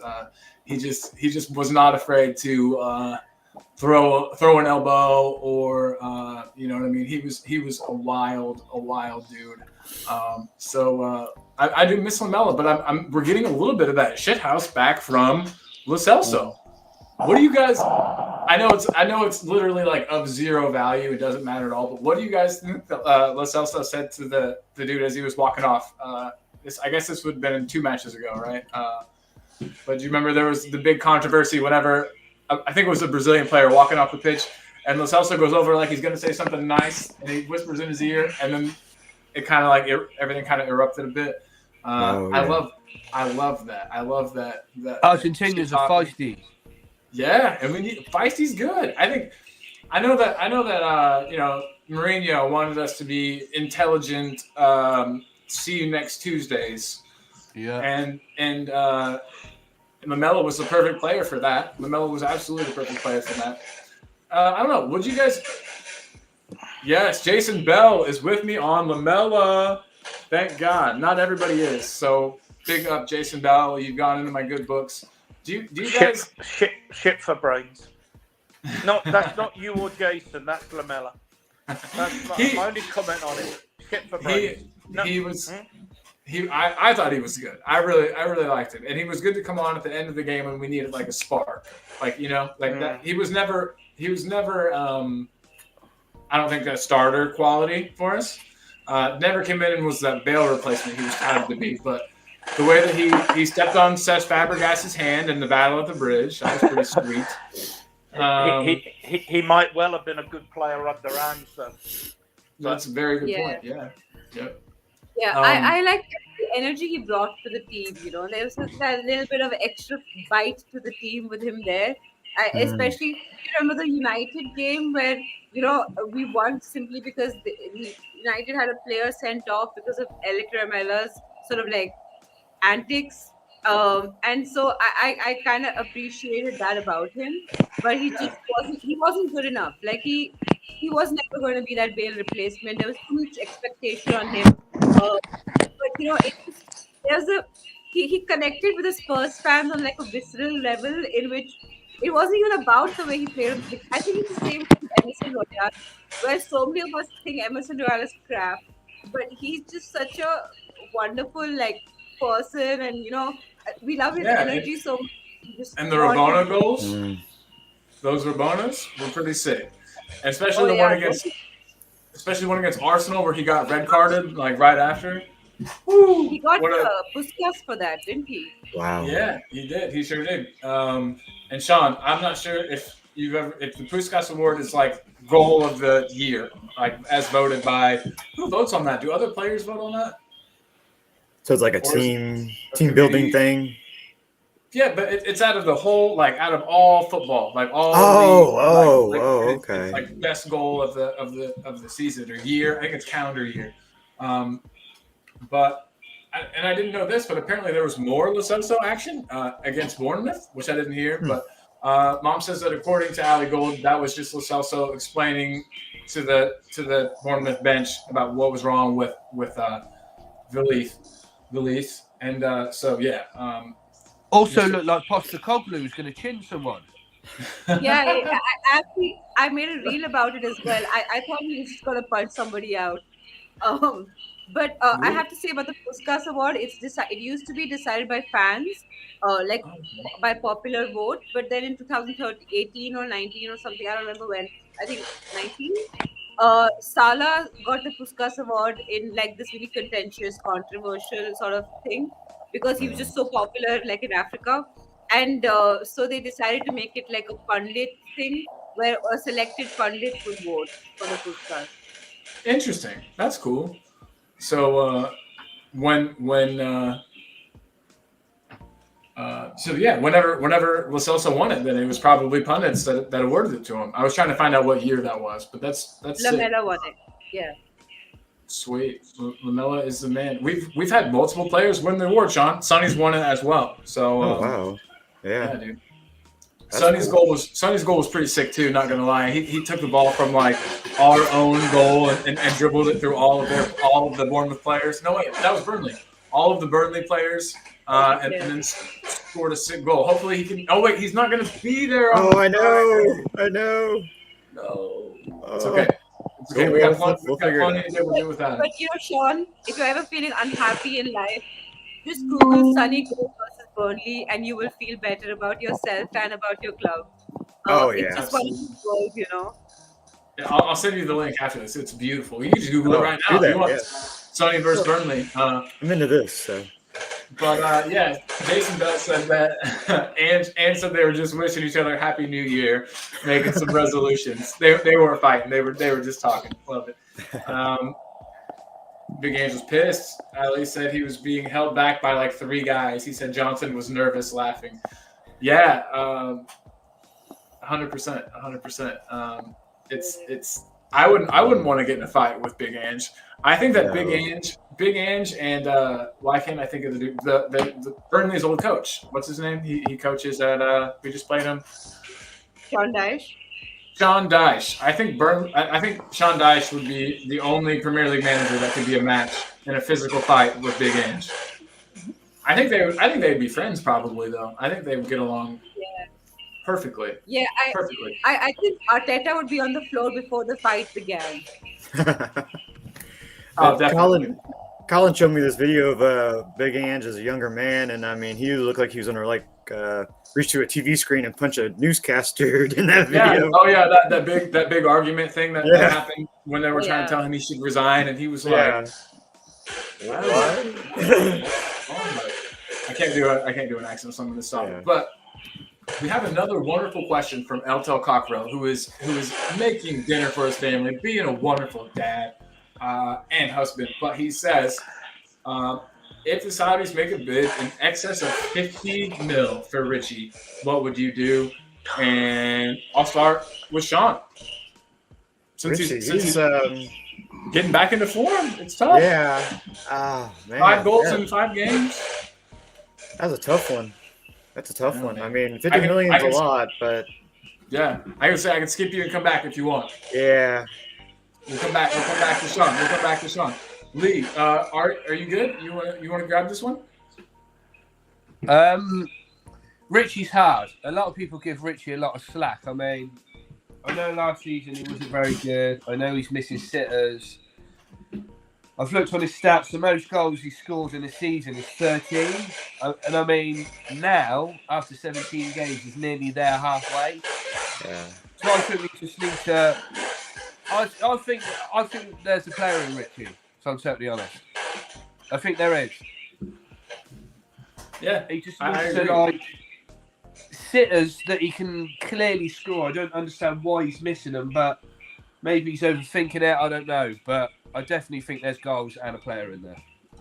Definitely, he's in his own head way too much. So yeah, that's a big part of it. In answer to the question, no, I wouldn't tell him. Boom. I would tell you. Mr. M says sell. Ash, you want to sell? Yeah, so it depends. In excess, how much in excess? If it's like 70 million or 60 million, I'd sell him in a heartbeat. Because I think I actually like Richie. I think he's a good player. He has good movement. All of that is great, but I don't think that he can be a striker for the future. We can't build a team around Richie. A striker and a goalkeeper are the two most important positions for me on the pitch. And so, if you can't put the ball in the back of the net, then you can't win games for us. And so, it takes you three chances to get one chance right. That's too many chances for me. I would say I like him as a player, but I think he's better off the bench. And so if you can get 60, 70 million for him, then sell him. Might be my chair. I can't see us getting more than what we paid for him, if I'm honest. But yeah. Was he the one with a groin injury that he just came back Yeah. from? Okay, Yeah. yeah. I mean, he's been making some goals, but I mean, I don't know. I mean, if it was more money, like Ash said, I'd think probably sell him. But right now, with that amount, doesn't seem worth it. I think for 50, I'd keep him. For 60, Yeah. I'd sell. I know that's a really dumb, trivial like difference in amounts of money, but I don't think we get the same money back for him, though, will we? Yeah. the Saudis have more money than they, you know what I mean, than they know what to do with over there. Yeah. So that was actually kind of not a that probably wasn't the most politically correct statement on my part. I apologize. So yeah, we haven't heard your take on this yet, Ian. Yeah. Selling Richarlison is a bit like waiting for an hour for a bus and then wave it past when it arrives. We've waited a year and a half for the player that we signed from Everton to materialise and come good. Yeah. He had he clearly had some psychological issues, some stuff going on in his head that wasn't good. And you know, players are under an awful lot of pressure.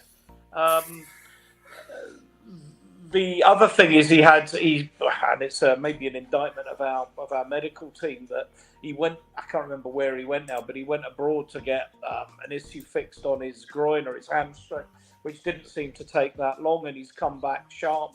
He scored 5 in 5. So he's got 6 goals, Ian. I thought he had 5 in 5. No, he's got 6 goals and 3 assists so far. Yeah, but he had 5 goals in the last 5 games. Oh yeah, no, that's correct. Yeah, that's correct. Yeah, 5 goals in the last 5 games. So that's why I'm using the analogy about waiting for a bus to come along, waiting an hour for the bus and then waving it past. I think it would be very, very risky to sell him. So I'm in the keep camp, unless the club has got somebody better that can come in and replace him and score the goals that he's getting at the moment. We've got to have somebody better, and he plays left, he plays central. Yeah, I think we'd like one more, but I think we'd like one more in addition to Son and Richarlison. He's good at pressing as well.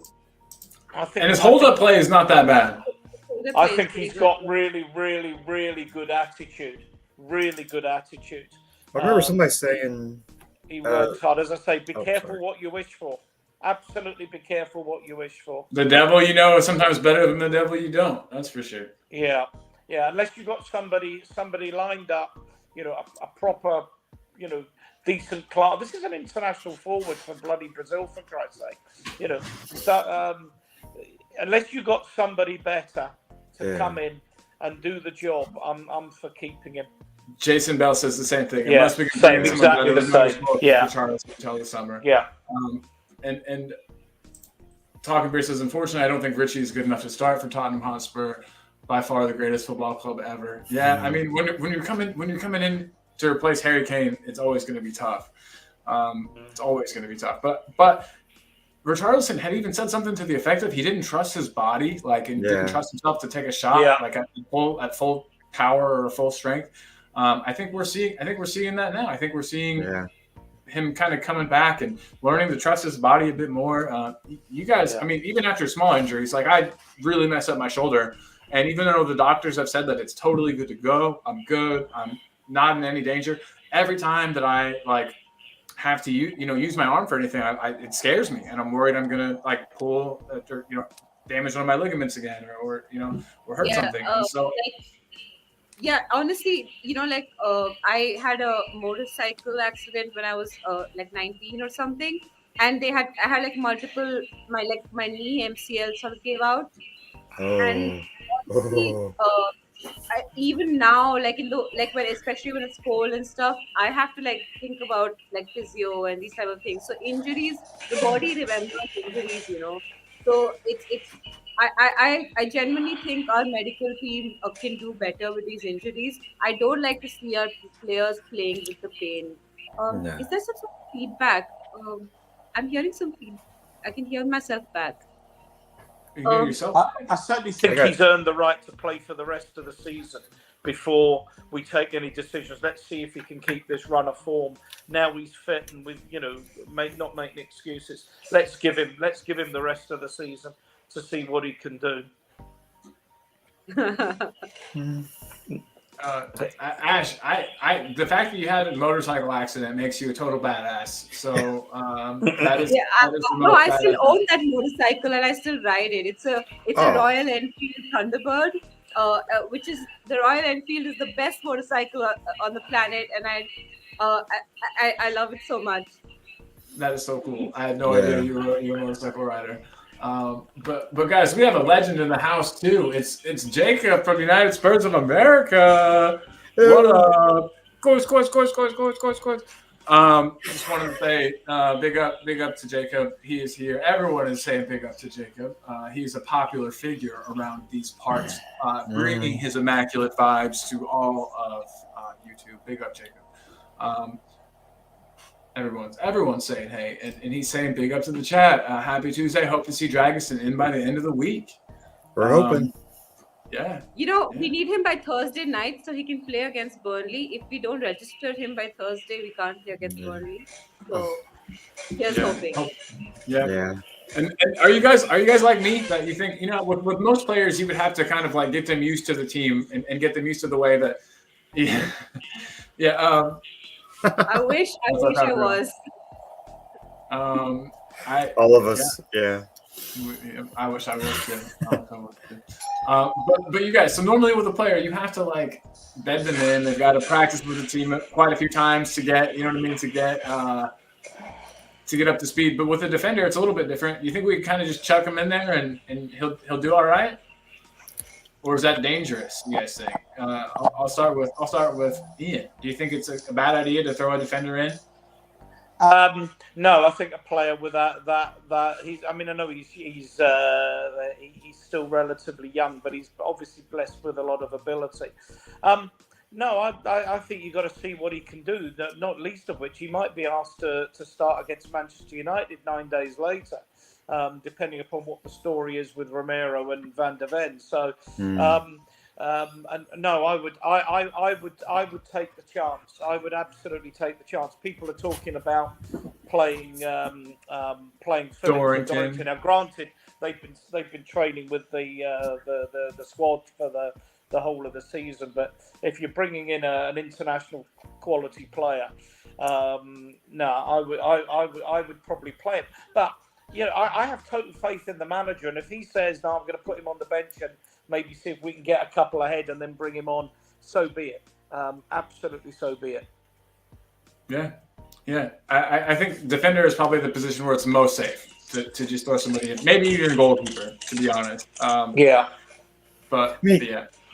He's young enough so like he'll like be able to adapt well and real quick. And I think if he's going to join a team, he should have been like doing some scouting of his own, to see what they're.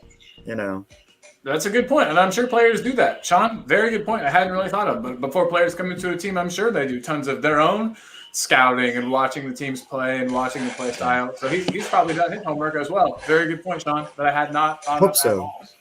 Yeah, me too. So yeah, guys, it's been an hour and 45 minutes of talking Spurs with my homies. Yeah, getting close to the end here, but we've learned a lot of important things today. We've learned that Ash rides a motorcycle. Jose is back. Oh my gosh, Jose! Would everyone like to see what Jose has been doing? Jose has something in common with one Mr. Paratici, and the fact that they have both been cooking. Boom! Oh, Oh, Oh wow. There's good. Jose's dinner that he has been off making for the fam. Boom, boom! Look at that! I'm gonna I'm steal that Well, that's recipe. made me really hungry. I'm gonna And steal always, that. the show always happens. People always talk about food right at like lunchtime for me, and I'm always like, oh, stomach's gurgling. Yeah. But yeah. So Can I ask, Colin? Can I ask you a question? Can we do a keep bench sell to West Ham? Right. Yeah. If I send you the 3 players' names now, it'll take you a matter of 90 seconds to cook up. Yep. Cool. You just gotta keep the conversation going while I do it. I'll do that. Yeah. Yeah, I mean, Ash, let's talk about motorcycles, because the fact that Ash had a motorcycle, perhaps some people that aren't familiar with Asia, and I can't say I'm a big expert, is that everybody has a motorcycle in Asia. Everybody. I mean, we were in Saigon, Ho Chi Minh City, and Hanoi. And it's actually an experience, and I gather it's the same in Mumbai or New Delhi, that you just cross the road and the motorcycles avoid you. And there's hundreds of them. They don't stop. No one stops for pedestrian crossings in Asia. So inevitably, some people will come off. But it's actually amazing that there are not accidents on every junction at every turn. It's hysterical. It's actually hysterical. It's like funny crossing the road and just watching and seeing other vehicles avoid you. From what I've seen, it's like a ballet dance of like deadly objects. Yeah. You know. Good It's description, Sean. Control chaos, kind of because it's like a, for like foreigners, it's kind of like a sensorial like overload. It's like being on LSD but except in real life. Because for foreigners, they don't understand that we all have our own weird moves, and it's all like chaos. It looks like total chaos, but we all know what's happening, and we know what's happening in like 4 different places. And so everyone these are like tiny little winding streets, and so oftentimes we have motorcycles and cars and people and animals, everybody on the same road, and we all know where each other are. So it's a special as Asians, That's I mean, organized chaos is probably the best thing to say. Ian, is your TV up really loud? No, it's not mine. It's certainly not mine. So I don't know where it's coming from. It's not on mine, to the best of my knowledge. No worries. It's not really. I think there was something playing in the background or something on another computer, maybe, or just I could understand Ash, but I was like, it was like hearing 2 conversations at once. We're all good. I'm almost done with the keeper West Ham. Just adding the final player now. Quick question about the motorcycle: is that an import from Europe, or is that made there in India? No, it's made here. Oh, okay. I wasn't for sure because like I heard the Royal, and I'm like, sometimes that could be like maybe a company from you never know. No, it is like it's kind of like we have all like the big companies that make all the motorcycles except for Harley. If you have to get a Harley, you import it. But everything else I think is manufactured in India. Okay. Anyway, I'd like to point out something special in the house. It's Ellie's husband. Hi, Ellie's husband here. Thanks for being so thoughtful towards my diamond life. I had to just say a big thanks. I hope you're feeling really well. I hope Ellie's feeling better. And much love to Ellie and to you. And I hope that y'all recover really soon. Lovely. Yeah, wonderful. Hope you're doing well too, sir, and not sick as well. Our thoughts go out to you both, and hopefully you're back in action soon. And your wife is a diamond. Yeah. You're right. She's a wonderful person. So thanks for Queen sharing. needs to come back. You'd think Højbjerg would show us some love, seeing as how much she shows him.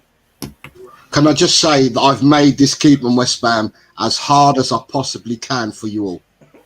Are you guys? And it's done. So if you guys are ready, we can get in with. We'll do it. All right, everybody. You know what comes first. You know.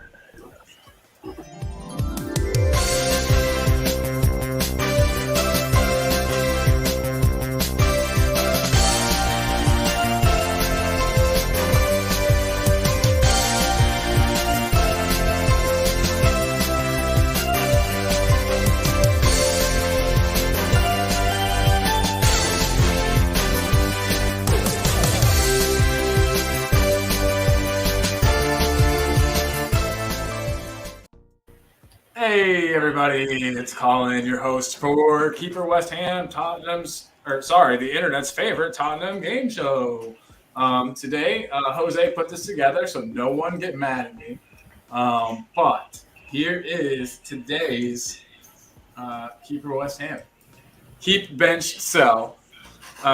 We've got one Gareth Bale, one Harry Kane, and one Bradley King. Oh my God. You bastard! You absolute bastard! It was all Jose's fault. It was all Jose's fault.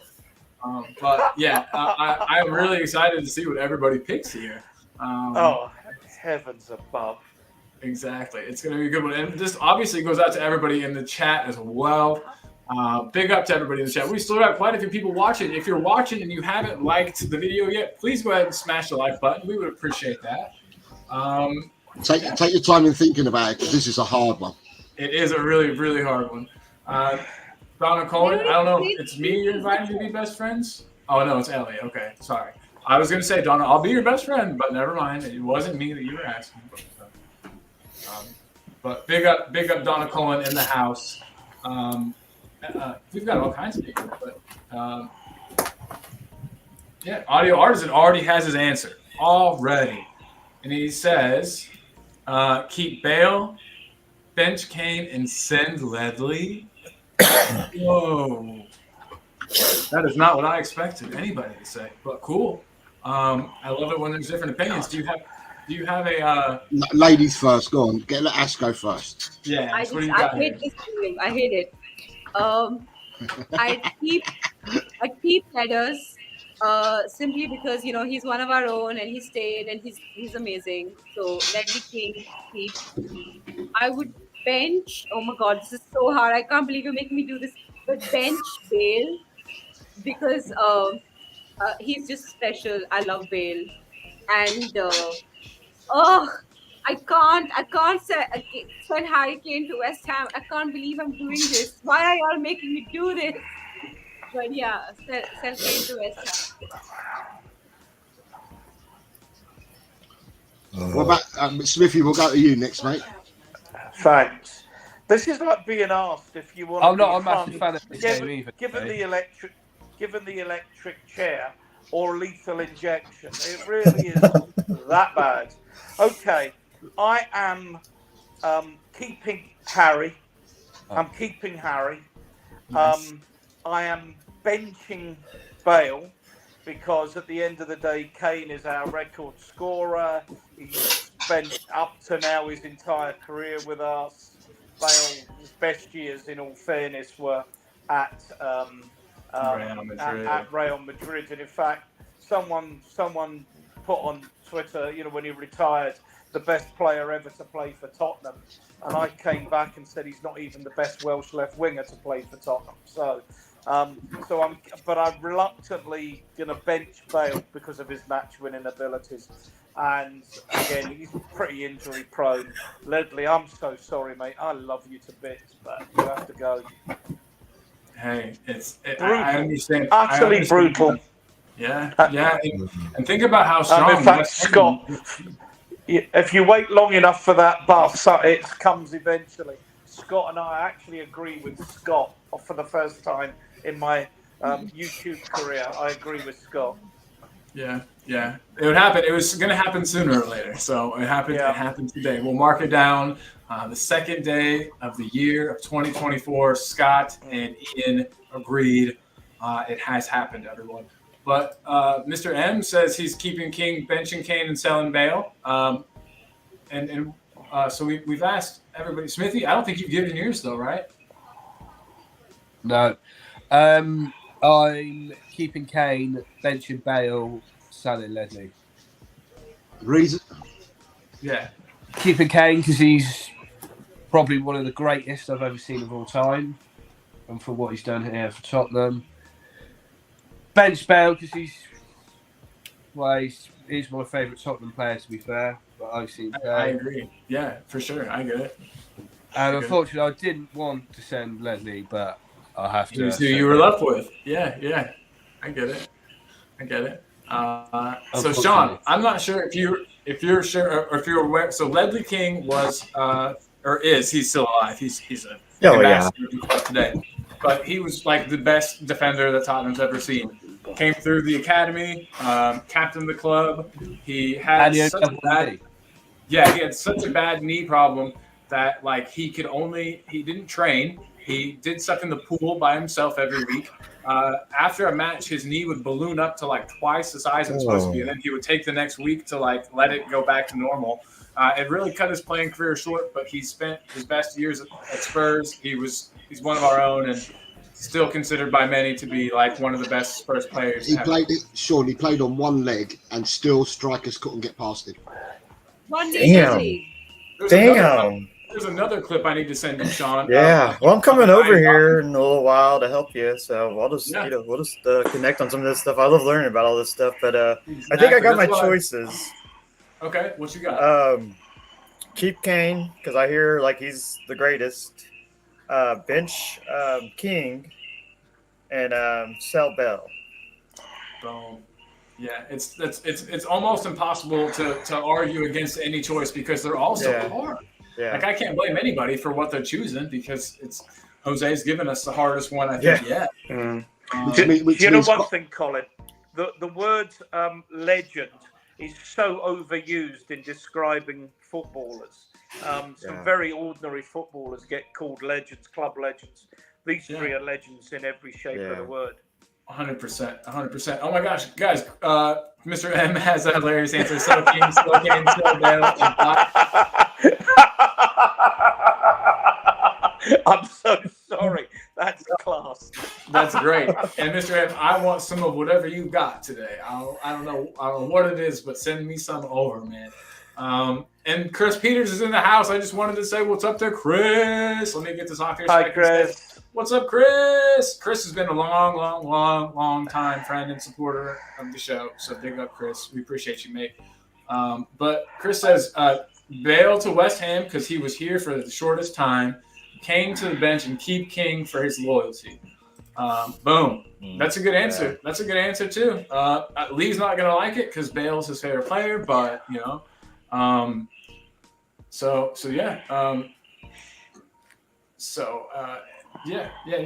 hard one for anybody to get. John Fitzpatrick's here. Fitzy is another longtime friend and fan of the show. Ledley, he's only got one knee. He's better than John Terry. My singing of that song wasn't. That's how it is. Ledley, he's only one. I can't even sing. Yeah. So he's only got one knee. He's better than John Terry. Oh, Ledley. There's a melody, Yeah? Now. To the tune of Que Sera. Yes, Que Sera. That's easier then. Now I know. Well, we'll all sing it together at the end. Seeing I picked it. We need to know your answers. No. We need to know your answer, Colin, because you. I was hoping to get out of it. No. I'm the one that gets out of it because I set it up. If you kind of talk about it a lot, you can sometimes skirt your way out of this. But no, I'm butthurt about Harry Kane leaving, and I can't get over it. I can't. I know I shouldn't be, and that at least he didn't go to Chelsea. At least he didn't go to United and Arsenal. God freaking bid. He pulled Judas. But anyways, I'd say that I want to keep Bale. No, keep King, bench Bale, sell Kane. I'm mad at Kane for leaving the way that he did. Bale was just incredible to watch. I know that Kane was fun to watch. God, remember that match against Chelsea where Kane kind of like announced himself and he scored those at least two goals, I think. One of them was a lot like the goal from Sarr the other day where it was just like completely across the face of the goal, on the ground, low, hard. I don't know. This is impossible, Jose, but I'm sticking with my original choice. Keep Ledley. We don't have a single defender that could even tie his shoes right now. So we'd put Ledley. He'd immediately start. Gareth Bale could go on the bench, be a super sub, come in, and then Kane could go to West Ham and score 35 goals a season. I don't even care. And I know I'm being childish about Harry Kane. I need to let it go. But I purposefully don't pay attention to what he does. I don't just because he's dead to me is the wrong word. But he hurt my feelings when he left. And I think we'd be awesome this year with him here. He's already lost out on the chance of one trophy with Bayern, which is crazy to think about. It'd be weird if we won the FA Cup this season and for some reason Bayern didn't win the league. I'm sure they will. But anyway, yeah, that's my choice. I would like to add that we won a trophy with Ledley. That is So true. I feel like 1991. that's an important thing we should point out. And I'm not angry at Kane. I wish him the best at Bayern, honestly. Like I said, I know for a fact that I'm being childish about it. And I need to stop, but it's taking me some time. And he's good. And it's if you're gonna make some bets on the weekend, you can add a Bayern win to your accumulator because they got Harry Kane on their team and they'll probably win. So but it's just sad, and just to think about how cool and this season would be had he still been here playing with this. But I don't know. That we've sort of seen the team improve. I feel like as a whole with Kane gone, we play more as a team. It's more everybody is more involved. It wasn't as bad as with Bale. Whenever we would just give Bale the ball and then hope. But it was kind of like that with Kane. And so I think now players are getting more involved, feeling like they can take more responsibility because Kane wanted all of it. You know what I mean? He wanted to take every free kick. He wanted to take every now other players are getting involved. So maybe him leaving was the best. But I just think that under Postecoglou, he would have already scored like 20 goals this season. Yeah, agreed. Totally. That's a lot, yeah. We've got a few minutes of Levy out for the time being. So in the chat, so you've got Aniket Nayak saying Levy. Hiya, Aniket Nayak saying Levy destroying Tottenham. Ben said finally he's bloody home. Where have you been, Ben? And then Aniket saying Andrew's adjusting well, seeing the injuries he's dealing with. 100%. Yeah. John Fitz is coming in with keep King, sell Kane, sell sub Bale. Boom! Yes. That's what I said. Yes, John Fitzpatrick. And then we have Ben. Why are we mad at Kane? You should be mad at Levy. Kane said flat out he'd stay with Tottenham if the club matched his ambition. Blame Levy. So we brought in a manager. We brought in a manager who wins trophies everywhere he goes. We literally who always wins trophies and who plays attacking football. I don't know what Kane's ambitions are other than that. What did he? By the way, Levy lied to Harry Kane for years. Did he? About what? Well, just in general, false promises, etc., etc. I Just think keep them. Yeah. I get it. So you got Ben. You got Ben saying, by the way, Levy out. And he kept saying, yeah, Levy just doing everything he wishes, but he keeps hurting the club. Scott M would rather watch Bayern Munich this year, and it's great to see Kane playing there. You can do that, my man. John Fitz is coming in with Ben. You're right, Levy out, and then we've got Jason Bell. If Kane had gotten that City move when we all expected it might already have a Premiership goal scoring record. You know what I got to say? I'll actually agree. And Mr. M is saying lean it out. Yes, and okay, and you know what? Fair play. I'm not as mad at Kane as I was or could have been because if he had gone to City, I would literally die. I would die inside. So at least that didn't happen, and we don't have to play against him 2 times a season. We don't have to have him scoring goals against us at freaking Tottenham Hotspur Stadium, deciding whether or not to celebrate. God, that sounds awful. Yeah. So at least that didn't happen. I do have a bad feeling he'll be back to the Premier League one day, but I don't know. Where. You know what I mean? If he's coming back to us or if it'll be to another team. I could see Newcastle going for him just because they've got the cheddar. But yeah, not really sure. Not 100% sure. So, and then we got there's a little bit of animosity, I feel like, in the chat right now. So No, I think it was a comment that Scott M said he'd rather watch Bayern Munich, and Yeah. Talking Beer's asking him to do so. But hey, all opinions are allowed. So you don't want to crack at that one though, Jose? No thanks. I thought it all up, didn't I? I haven't You had time did. to think. No, this is not allowed. Jose, you have to go. To everybody in the chat, this was today's Keeper West Ham. If you haven't gotten your answer in yet, please do so. And it's keep one, bench one, sell one to West Ham. And it's not an easy one, that's for sure. Not No, easy I'm one. in protest. Jose has to do this. He's made us all do it. You heard Ash. You heard Ash, Jose. Pick your cell at least. Okay, Yeah, one of them. I'll have to think about it. Let's just catch up with the chat, and I'll think about it as I'm doing it. Ben Kaufman, Ben says, "Oh, you read the chat, then Colin. Let me think." Okay, so Ange has never won in the top 5 league. I love the bloke, but winning trophies at Celtic in Japan and Australia is not the same as going up against financial juggernauts. Give Big Ange time. But we've already seen. I mean, did you expect us to be in this position, Ben, at this part of the season? I just think that everybody underestimated the fuck out of Ange. And that's good for us. That's great because we got him. And I think people are still underestimating him, even though we're watching him do bits with a team that is literally like on one leg. You know what I mean? Like, so, I mean, as long as people want to keep underestimating him, that's great for us. And that's good. And give him time for sure.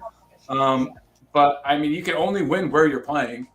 So it's not like he was like, hey, I want to win in Australia, but not in, you know, it's sort of that whole like you can only play against who lines up in front of you type of thing. I know that, and he's gotten other Premier League offers before. He had one last year, but he didn't come. He wanted to finish his job at Celtic. So yeah, I know that winning trophies at Celtic, Japan, and Australia isn't the same as doing it here, but we're watching this guy grow as his career progresses. What makes us think that growth is going to stop? He's on an upward slope. Why does everybody think that suddenly it's going to just go down the drain? I don't understand where all of the fear and doubt in the man comes from. Colin, we had Mourinho and Conte manage the club who won Premier League titles. That ended well. Right, exactly. So those two guys got chased out of here and destroyed our club in the process in a way and changed the way our team plays fundamentally. I mean. So yeah, I think that we definitely need to give Big Ange time. I agree with that 100%. But I just think that we also need to give him some respect. Those trophies he won in those other countries, it's not like I don't know. They matter. They definitely matter. They definitely mean something. His style of football, he's progressing. He's going from league to league and growing in that time. This was the next step up, and I see no reason why he won't do the same here. But again, that's just me. Right. I need to go. I'm on cooking duty before the movie, so I really no problem. Need to go. Yes. Hey, enjoy the movie. Please let us know how it is and have a wonderful rest of your evening. Oh yeah, great meeting you. In the chat. So bye, good I really do. And to everybody, and I'll see you next time I'm on. Thanks for coming on, Ian. Take care. Have fun. Take care, guys. Take care, mate. All right, bye. Bye. And then there were 5. I've got to shoot off as well. Oh, you got to eat. Hey, it's no worries. It's been 2 hours. I think we're all probably going to shoot off. But it's because he doesn't want to answer. It is because he doesn't want to answer. Oh my god. Yes. Yeah. Do you want At an least answer? one of them. Just do one. Just do one. Do you want an answer? Yes. Okay. Yes. Right. I'll put There it are back up for everybody. like the rest of you, there are different ways to answer this, and we've all got different ways of answering. So the way that I'm going to answer this now is looking at where we are today, and we've got to play Burnley in the Cup on Friday, right? So with that in mind, I'm keeping Ledley because defence is where we're short. Yeah. So I'm keeping Ledley, right? And I'm going to bench Gareth Bale because Gareth Bale can play anywhere along the front 3. Yeah, just in case we need to bag a goal. And so I'm keeping versatility, I'm keeping Bale, and I'm letting Harry go as we stand today. Okay. Yeah. But my opinion could change depending before the who comes in before the Man United game. I could probably change my opinion, but for now, that's my opinion. I see. I love it. I love it. So as the show winds down, I'm going to go ahead and put on the jazz music. Pardon me, Jose? Are you Ash? Are you happy that I've answered now? Yes. Yes, and you answered the same as me, so I'm doubly happy. Fair enough. Is that what you went for? Yeah. Oh, okay. I didn't realise. Okay, fair enough. Yep, what I went for as well. So, guys, we've got the jazz music playing. That means the show is almost done. I just wanted to say, as the banner says, thanks to all. Thanks to everybody in the chat. Thanks to everybody. As per usual, this show would be nothing without you guys. Sean, thank you for making your debut on the show with us. It's been an honor. It's been an honor, guys. Literally, I've been a complete honor. I love this. Actually, now going into it, this will be the first of many. I can feel. Oh yeah, yeah. I'm still learning, so you guys give me a little some explanation sometimes, but yeah, I've been honored. Thank you so much, Scott. You have a wonderful day as well. Cheers, Scott. Thank you very much. Cheers, Scott. And everybody, we'll go around in a little circle and see if anybody has any last things they want to say. Ash, any last little tidbits? Well, we're winning the double. The FA Cup run is on. Come on, you Spurs. Come on. Jose? Right, so one thing I will say before we go is, can everybody please go back? Ash had a show earlier on today, White Chart Lane. Can people go back and view it? It was absolutely brilliant. Ash had a couple of Mumbai Spurs supporters on there. One happened to be a family member who I believe is a natural, and I believe that the apple doesn't fall far from the tree. So please go back and give that a watch. Give it a like. Make a comment. Let Ash know what she's doing, right, wrong, whatever. Let Ash know how she's getting on, because you don't have to speak Hindi. You don't have to speak Hindi to watch the show either. I just want everybody to know. I got a lot of it from context, like just and there's English sprinkled in. Subjects. Yeah, exactly. Yeah, it's great. It's a tons of fun to watch. So please give it a watch. Absolutely. And then also I was going to say, Ash, are you doing one after the Burnley game on Saturday, or are you just doing it for league games? I'm not sure yet. Okay. All right. Well, let's watch this. Let's watch this space. Let's watch this space just in case if Ash decides to do one. Then obviously, if Ash decides to do a show, it will be after the Burnley game. Apart from that, all I've got to say is to everybody, thank you for your continued support. Thank you for all the comments that you make in the chat. You are the people that make the show, and the lovely guests that we have on, who also add balance and flavour to everything we do. Come on, you Spurs. In Ange we trust. Yeah. Come on, you Spurs. Lee, we didn't give Lee a chance. Lee, you got any last words? Jose slipped my last bit. I was just going to say, get behind the team. In Ange we trust. Yes, and I wanted to throw this up here. Let's just enjoy the game and remember that in the end, it's still just a game. It's supposed to be fun and enrich your life, and I agree with that completely. And so, and then I'm going to go ahead and I'm going to play us out. Sorry, the final comment is, and I'm going to repeat again, on behalf of all of us at Talk and Ball, everybody on the screen and everybody in the chat, we are sending out warmest wishes and positive vibes to Queen Ellie. We want Queen Ellie to recover as soon as possible. So, Ellie, if you play back or you hear this or anyone does, just keep the vibes going along. Let's send warm wishes to Ellie. Oh, yeah. Absolutely. 150%. So, guys, that'll be it for the show today. Hoyberg's on his way out, he said. So I'm ready for big wins. Let's go. Woo! So guys, I'll play us out with the song I'm going to play every day until he's back. We're going to play out with some James Madison. So here we go, everybody. Thank you, everyone. Thanks, everyone. Appreciate you guys.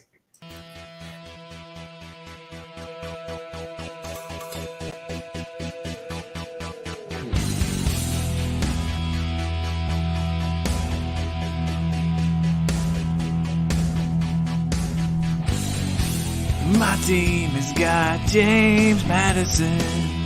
James Madison is what we need. Whoa, thank God we got James Madison. This kid plays ball like you would never believe. Whoa.